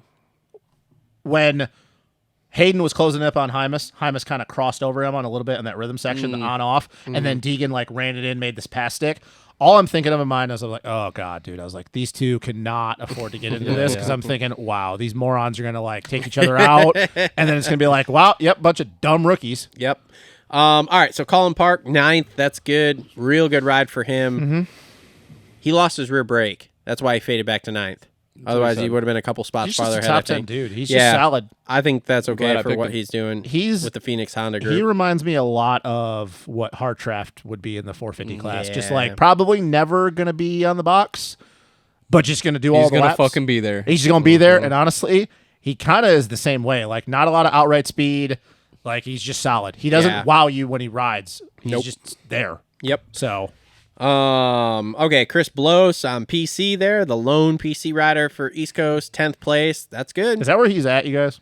10th? No, I think he gets better. I think he can get better. You think he get top 5? He's only been on that bike like 2 days. Yeah, okay. All right. So we go towards And the he end was of this- retired. But do we think Just he gets- remember, do we he think- retired last Do we think year. he can get a top 5?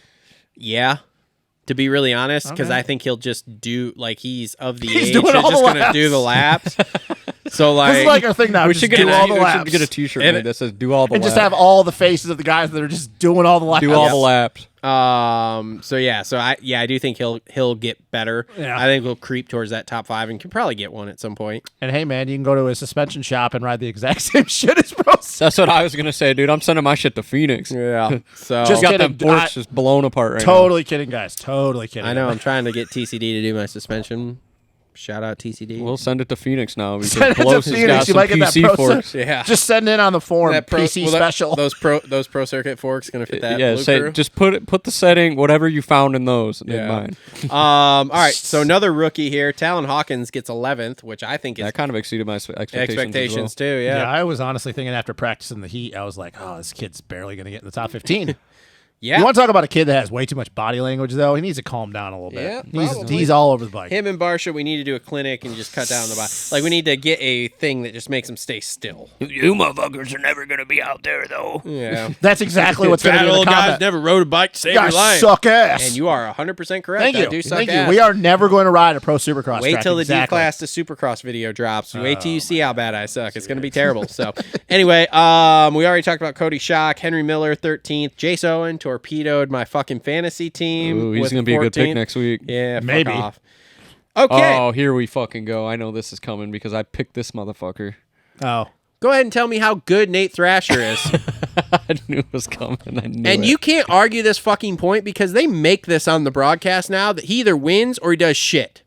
He was good all day. So until the you rain. can. Oh my fuck! is Get good all- the he's fuck You know what he out. reminded me? You know who his style? He's changed it. Talk Oh about guys my that have changed God. technique. He reminded me a lot of Christian. Here we He's starting to ride the Yeah, bike like Christian. But he wins I don't or know he what his shits. main is. What? I don't know what his deal in the main is. I don't either. He wins or he shit. Look, man, I've never said the kid's going to win a title. I think it'd be cool to win or shit.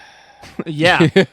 I mean, you look at Jordan Smith. He's been in the class a lot less, and he has one less win than Jordan Smith. I just want you to tell me how good he is getting Look, 15. Look, man. Okay, I gotta honestly. Don't get ask me you wrong. this He'll question. probably win Daytona. I don't. And I don't- Atlanta. Why do you dislike Thrasher so much? I don't dislike him. But you do. You You just do. fucking want to tell me how good he, He is and good, it's like, bro, he but got I've never- 15th. He's but on a I've- start. I mean, I've dude, never said what do he's you gonna think win a Bob- title. What do you think? What do you think? Fucking. What do you think? What's his name? Bobby Regan? Bobby Regan saying to him right now. You think he's like, yeah, man, 15 is great. Go ahead and win Daytona and win fucking what's it called? But the rest of the time, just get 15th. It's cool. No fucking chance. Okay. Look, dude. I've never said Nate is going to win a title, and nobody's ever picked him. So I can understand if somebody said, "Oh yeah, he's going to win a title," you get upset. But all I've ever said is he's a good rider. He clearly can win, and he deserves a factory ride. I've never said anything more or less. And perfect example is Jordan Smith. Jordan Smith hasn't done anything since TLD KTM, and he keeps getting rides. And again, Nate has one less win than him. I share the same sentiment of But here, okay. So here's my question. Before you get to your point, here's my question. We talk about shut your mouth. We talk about all these guys like Mosman or Pierce Brown or Thrasher or Smitty or all these Smitter, Jalek Smitter on the shitter, bro. Jalek Swole, all these dudes that don't deserve rides. My question to you is, who would you put on their bike? I don't even because there's a lot of dudes. Okay, you say Henry Miller. I think Henry Miller on a factory bike would do better. But what, 2 spots better? He wouldn't be a Nate Thrasher. He's still never going to win. That's the thing, though. The question I ask. I don't know, man. Here's the thing: is it? But who would you put on Nate Thrasher's bike? Who'd you put? Who would you put that's going to get a win? Jason? Nobody. Jeremy Hand. I love Jeremy Hand, Ohio kid. Yeah. But let's be real. You put him on a star bike, he's not going to win. I don't. Yeah. That's the thing is you can talk shit about him all you want, and it's justified. But the question still remains. And Bobby, I just don't feel like I was talking a bunch of shit. I feel like you were trying to hype him up like he was some. But I never said he can win the title. Talent, and I'm like, he is a great talent. I'm like, dude, he is a great talent. If you can win a Supercross race, you're a great talent. He's actually, you know what I feel like the real debate was last year was yeah. He can win a Daytona. He can win an Atlanta Motor Speedway if we go there. Yeah, you put him in any sort of winning the SMX. You put him in any sort of stadium. But yet he goes and wins the last race. But he goes and wins the last race in Utah and has Hunter Lawrence draped all over him the whole entire main. I don't know, man. Just coming on his back. I feel. Look, I've just never said that Nate's going to win a title. I've said that he's not. Okay, and I've never said he's going to. I said he deserves a factory ride. He is a great talent, and he's fast enough to win. Dude, he was on top of the board the whole entire day, and he kept Hunter within what? Between 2.4 and 3.1 seconds the whole entire heat race.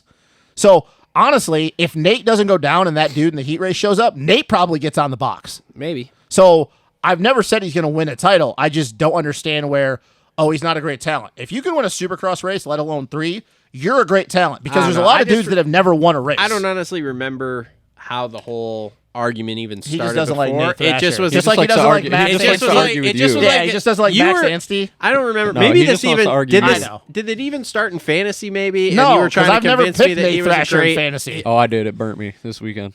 Still wait till you go to Daytona. Look, just kidding. He's not winning Daytona. Look, you just Max is. Hopefully he shits the bed again this weekend, so he's I not can an pick him all-star the next time. Yeah, he's gonna go to the Triple Crown and probably win. So I don't know, man. Like it's wild, and especially now that they bring it up on the broadcast, how drastically different he is at racing. And I totally like understand that. 15th, yeah, and then he could win next week, and it would not surprise anyone. And then get 15th the next week, and it's like, what the fuck are we doing? I totally understand it, but I just asked the question. I would even ask this to Ricky straight to his face. Who are you going to put on his bike that could win? I don't, because I can go down the list of man. dudes. And I can't think of a single person that I could go. He could. Hayden Deegan. Hayden Deegan's not going to win. But do you get what I'm saying? Yeah, I mean, like Pierce Brown. Like we like Pierce Brown, but I don't see Pierce Brown winning a race. Yeah, I understand. I'm just saying it's like it's a wild. It is very weird. Thing. I've never seen somebody that is so up and down. Everybody talks about Bobby like expecting this out of his guys, but once again, even Bobby would probably go, "Yeah, man, I can go through the list though, and I don't know who I could hire that could just win a race at any given time." Well, luckily for Star Yamaha, they keep the amateur tube full, so there is plenty of guys in line here. Yeah, there's going to be like 10 250 dudes come outdoors. It's different though. Nate Thrasher isn't a Jarrett Fry. No, he's not. He's not a Matt LeBlanc. He's not. Yeah. He's not disposable. Yeah, because he can win. Yeah. Look, if he couldn't win, this would be a totally different conversation. That's the only reason he's got that ride still. Exactly. Because but you go through the list of people on the team. You take away those wins and you give him the rest of the stuff, and you even give him like his second best finishes, which are say like 5th or 6th. You're not wrong. He's off that team he's already. Still Jarrett Fry. Yeah, you're not wrong. No, I don't disagree with that at all. But that's the thing is, you look through the guys on that 250 squad, and if Smitty would have never came on the team, there's only one other guy on that team that has a win, and that's Jacob. Yeah. So anyway, now Levi Kitchen. All right, so moving on here, rounding this off. So Hammer. Hardy fucking Munoz, 16th. He got that start in the Fuck yeah, he did. I took him off my fantasy. So did I. I did too. I don't really like fantasy anymore. I think I'm gonna stop playing. It's a very quitter attitude of you. It's fine.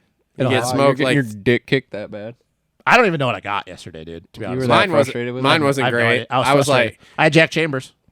I had Justin Hill. Listen, I had the most badass team possible, and then I got Justin Hill and fucking. Let's put it this way: after the 250 main, I was like 15,000th. I had Justin Hill, AC, Sexton, and I don't know who my other guy was. Hey, you want to hear how badass my 250 team was? Yeah, Hymus, Park, Deegan, and then fucking Thrasher. Oh, I had Hymus, Anstey, Chambers, and I don't know who my other guy was. And then my 450 team, equally as good. And then I had a Justin Hill, What'd you get for a score? 230 something, I think. Oh, yeah. See, I have no idea. I only got 212. I have no idea what I My got. night was I shit. made did up you some have? points, but I have no idea who I got. I made up some points, but also didn't make up what I needed to make up. Like the potential was there. This is riveting radio here. No, save it for the show. Yeah, on Thursday. save it for the show. Hold on. I'm right I did here. pick Hymus as well, though. Save it for the show. I picked Deegan, But I picked I was Chambers. looking at those guys. I was like, "There's no fucking way they finish outside the top 10." Yeah, I don't know. It was, All right, let's move on. like I said, it was bad. Yeah, so Hardy Munoz got 16th. Brock Hardy. Pappy, 17th. That was a shock to me. I've It was a I've good ride for him. heard that name for a long time. I've wrenched for kids that we used to race Brock Pappy way back in the day, but like he hasn't really done anything. So to No. see him just get in was a little bit of a shock. To me. I heard he was kind of a ween. Your suspicions would be right. Jeremy Yeah, well, I heard he just like started some drama at the track. Your suspicions would be right. Jeremy Hand, 18th. Michael Hicks, who raced the arena Yeah, cross yeah. the So night that's before. that's why I took him off my team. I was like, this motherfucker drove all night from Nevada. Drove What is that, like his no, third- Alabama. What is that, like his 39th arena cross title? I don't No, know. Reno, Nevada. Was it? I think he was in Reno. Drove straight through to Houston. Speaking of arena cross, is Kyle Peters going to ride in Supercross it this year? No, I think he's done. Oh, well, Yeah. you know, probably making more money than arena cross. All right. Luke Neese, 20th. Picked him. Devin Simonson, 21st. Did you not pick pick him? him. Did you No, stick with I that took one? him off. No, I took that one off. I was so and bummed. the Cat, 22nd. He qualified. You owe me fucking $20. He did qualify. Arthur did make it. Arthur main. made the main. Motherfucker got it handed to him though. Hey, I'm here to. What? He rode through, went guys. down? Somebody Chambers down. went down. No. He was fucking. Yeah, Chambers went down when he was in fucking like third or fourth anyway. Oh, whoever was in fourth would have got him. I was Alright, going to say, well, AJ was moving through, dude. anyways. AJ rode really Alright, well so last night what's- up until the main. I don't know what He did. happened. Well, So what's he the- was like, "I'm in the main. Here's my write-off." Yeah. So what's the tinfoil? Okay, well, your Oh, 250 race recap brought to you by Adept Creative Co. Thank you, Adept. Check Thank you, them out. Adept. Thank you, Eric Rondell. Yep. thank All right. So last section of the night here, the TLR tinfoil hat here. Oh boy.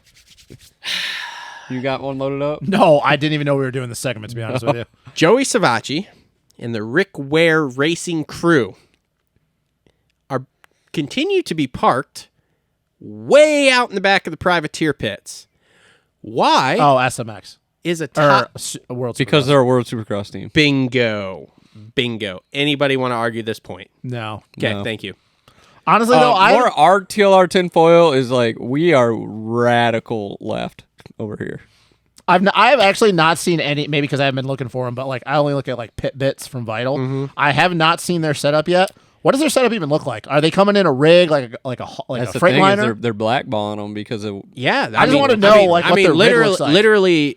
So Steve did a post race interview with him, and he was like, "Well, you know, maybe next week they'll park you a little closer." And Joey's like, "Honestly, we went up and asked to get parked closer to the front because he's a top 10 guy, so he should be closer to the front."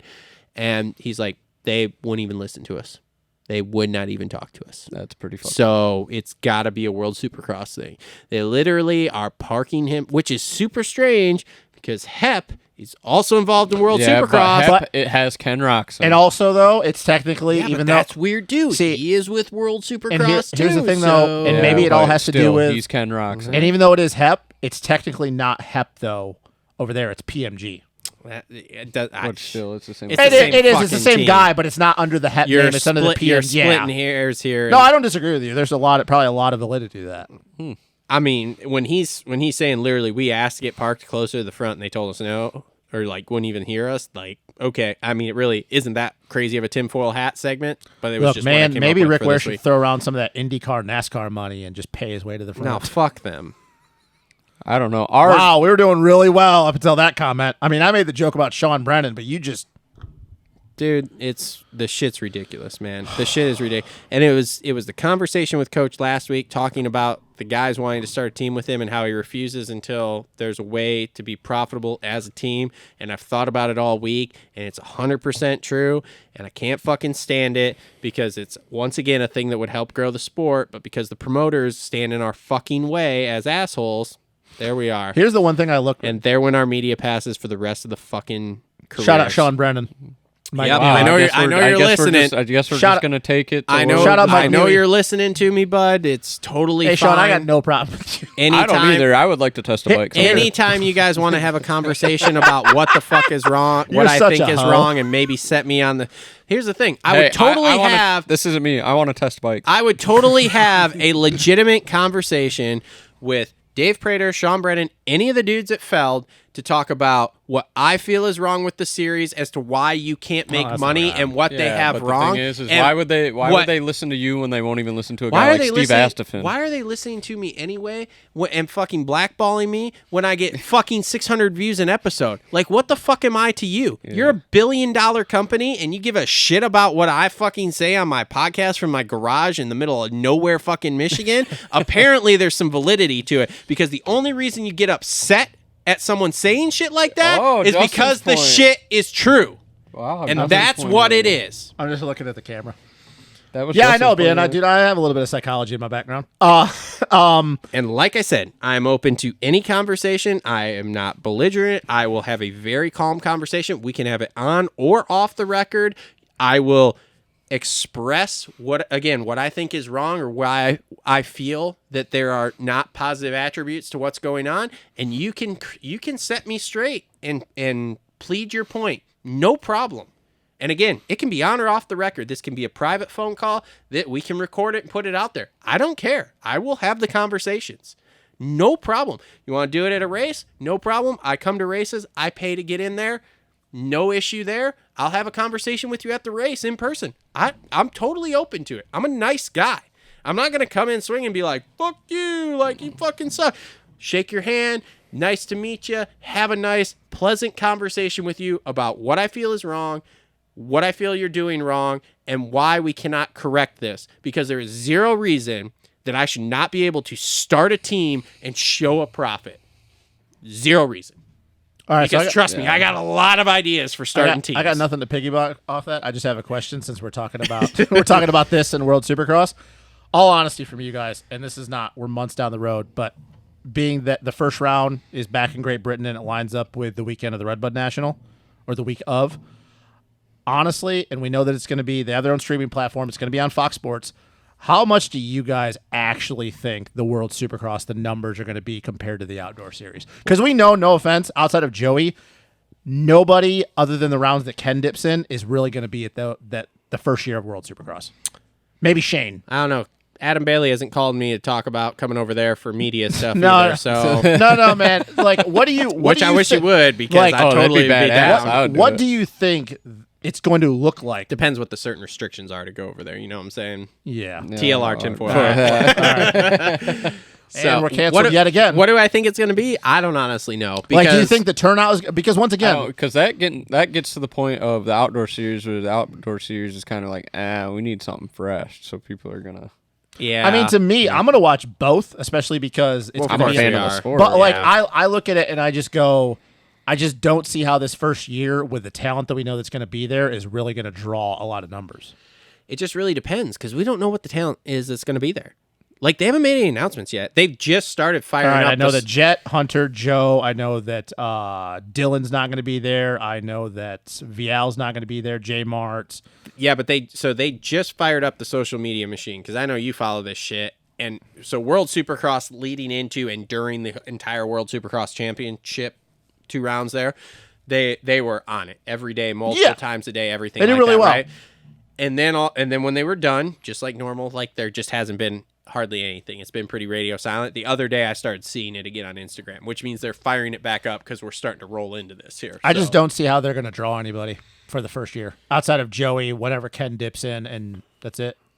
There's nobody else I can Depends think on of. Who pops out of the woodwork from over in Europe? You might get like a Yago Geertz or something. I don't know. Well, he I- might be in a 250 title. Like I battle. said, having not heard, and who knows here what's going on behind closed doors with what guys are thinking. None of our about top doing guys, it. I'll just say that none of our top guys are going to be over there. I think this year will Outside of be Kenny. this year will be I think very tough for them too, strictly based on the fact of this, as we talked about, this SMX thing, and nobody really knows about like. But I think it's going to be how 5 much years. outdoor stuff. I think it's going to be the 5 years that this whole Humpty Dumpty sat on a wall series is going to be. No, because because Jet and Hunter will never be over there because Honda will not allow them. Mertz is one of the smartest. Unless Mertz negotiates. It's not going to happen. Mertz is one of the smartest dudes, but there's no way he will convince Honda that they will be able to get them to go over there. Honda will just tell you, fine, then go kick rocks. You can go ride for a team over there. Go start your own team, and they probably will. I was going to say, I don't see that, man. I would be super interested to talk to Mertz to see, even off the record here, to see what the plan is, because I will 100% guarantee you there's a plan to take those boys there. There might be a plan, but I don't see how it's possible being on Team Honda.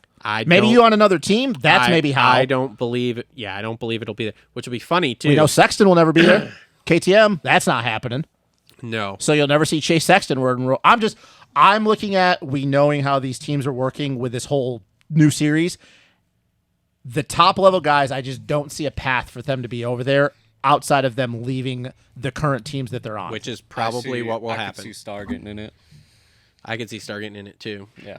I honestly think Bobby Regan will buy out one of the teams. Yeah, and then if they got riders here that aren't performing very well, send them over there. I don't even think that's the case. I bet they send... Or they send Bennett over there now. It really depends, because I bet you if it works the way they want it to work and the teams start to actually make money at it, which is the way it should be, it will get very interesting with some of these privateer teams. What starts to happen, especially when you get to like a Star. Hey, Jet and Hunter coming back home.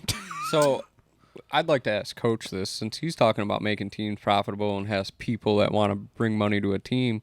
Why hasn't he explored that option? The World Supercross thing? Yeah. That's a great question. I don't know. I think that was an interesting deal just because of it being a new series and nobody really knows how it's going to go. These people might want to jump in, but they kind of want to jump in probably with something that's established per se.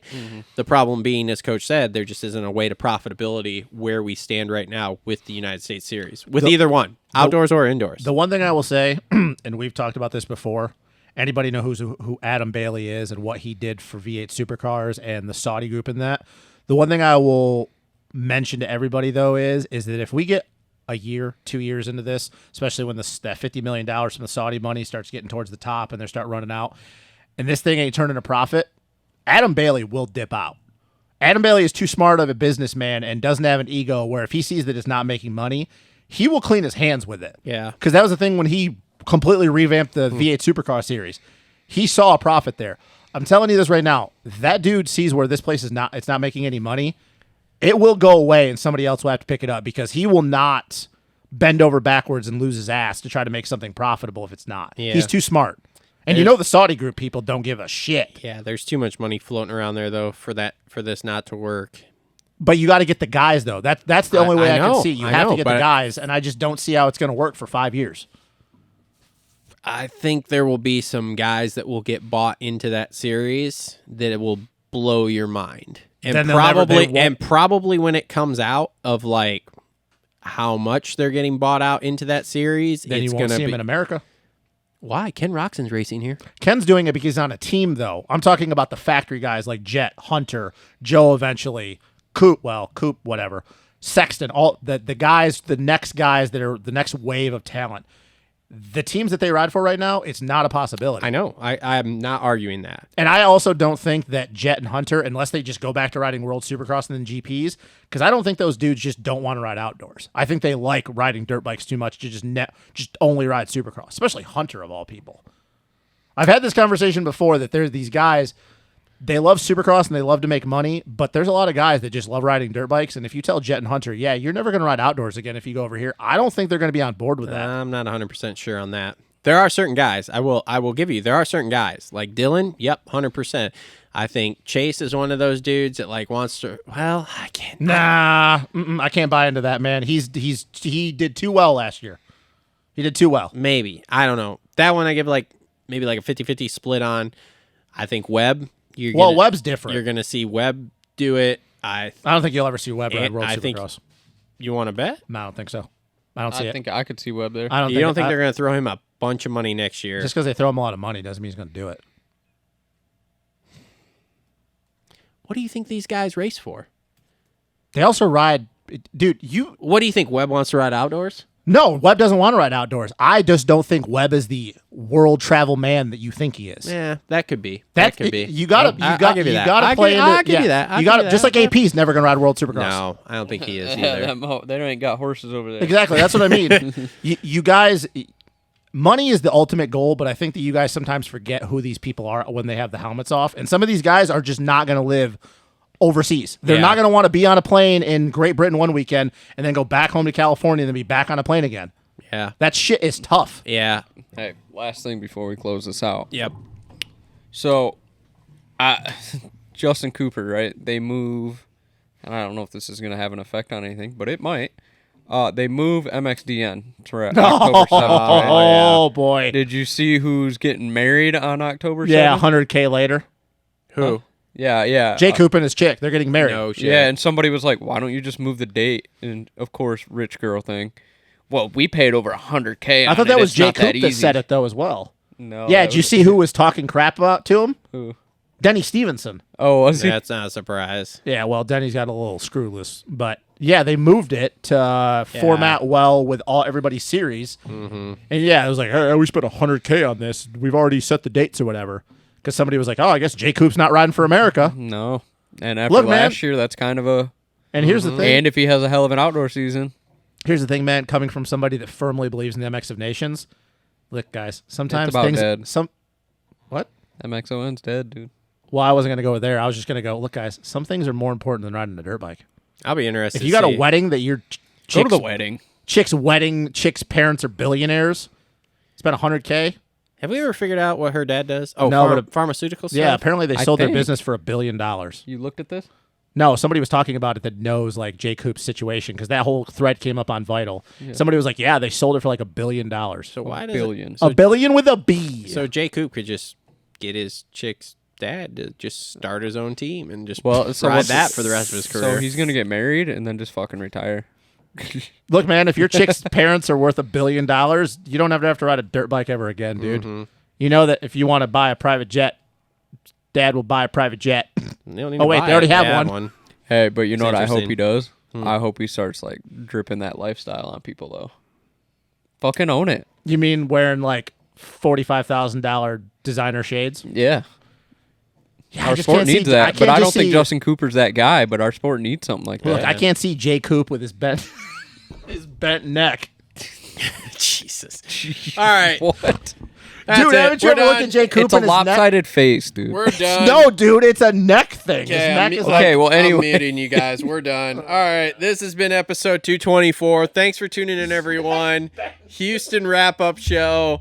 We will be back next week to wrap up Tampa. Oh, boy. I swear to God, if you talk about Justin Cooper's neck again, I'm going to turn your mic off. It's about next week. It's about next week. Okay. So I can come do the live. My back. I can come do the live show Saturday. Yeah. Sunday's gonna be tough. I forgot Super Bowl Sunday. Oh, yeah, that's right. Yeah. The Super Bowl is Sunday. I can come do the live Fucking show Saturday kicking the night, nuts. but I don't know about Sunday if I can do it because I told you guys I'll be in Detroit. Yeah. so Wait, I thought you were in Detroit this week. No, I'm in Detroit next weekend. so I can come do the live show, but I don't think I'll be able to do the post show on Sunday because of the Super Bowl. Forgot about that. I was thinking about that today. I was like, shit. Were we doing a Monday show for that? I don't know. I don't think we. No, you guys did it last year. You and Kev did it.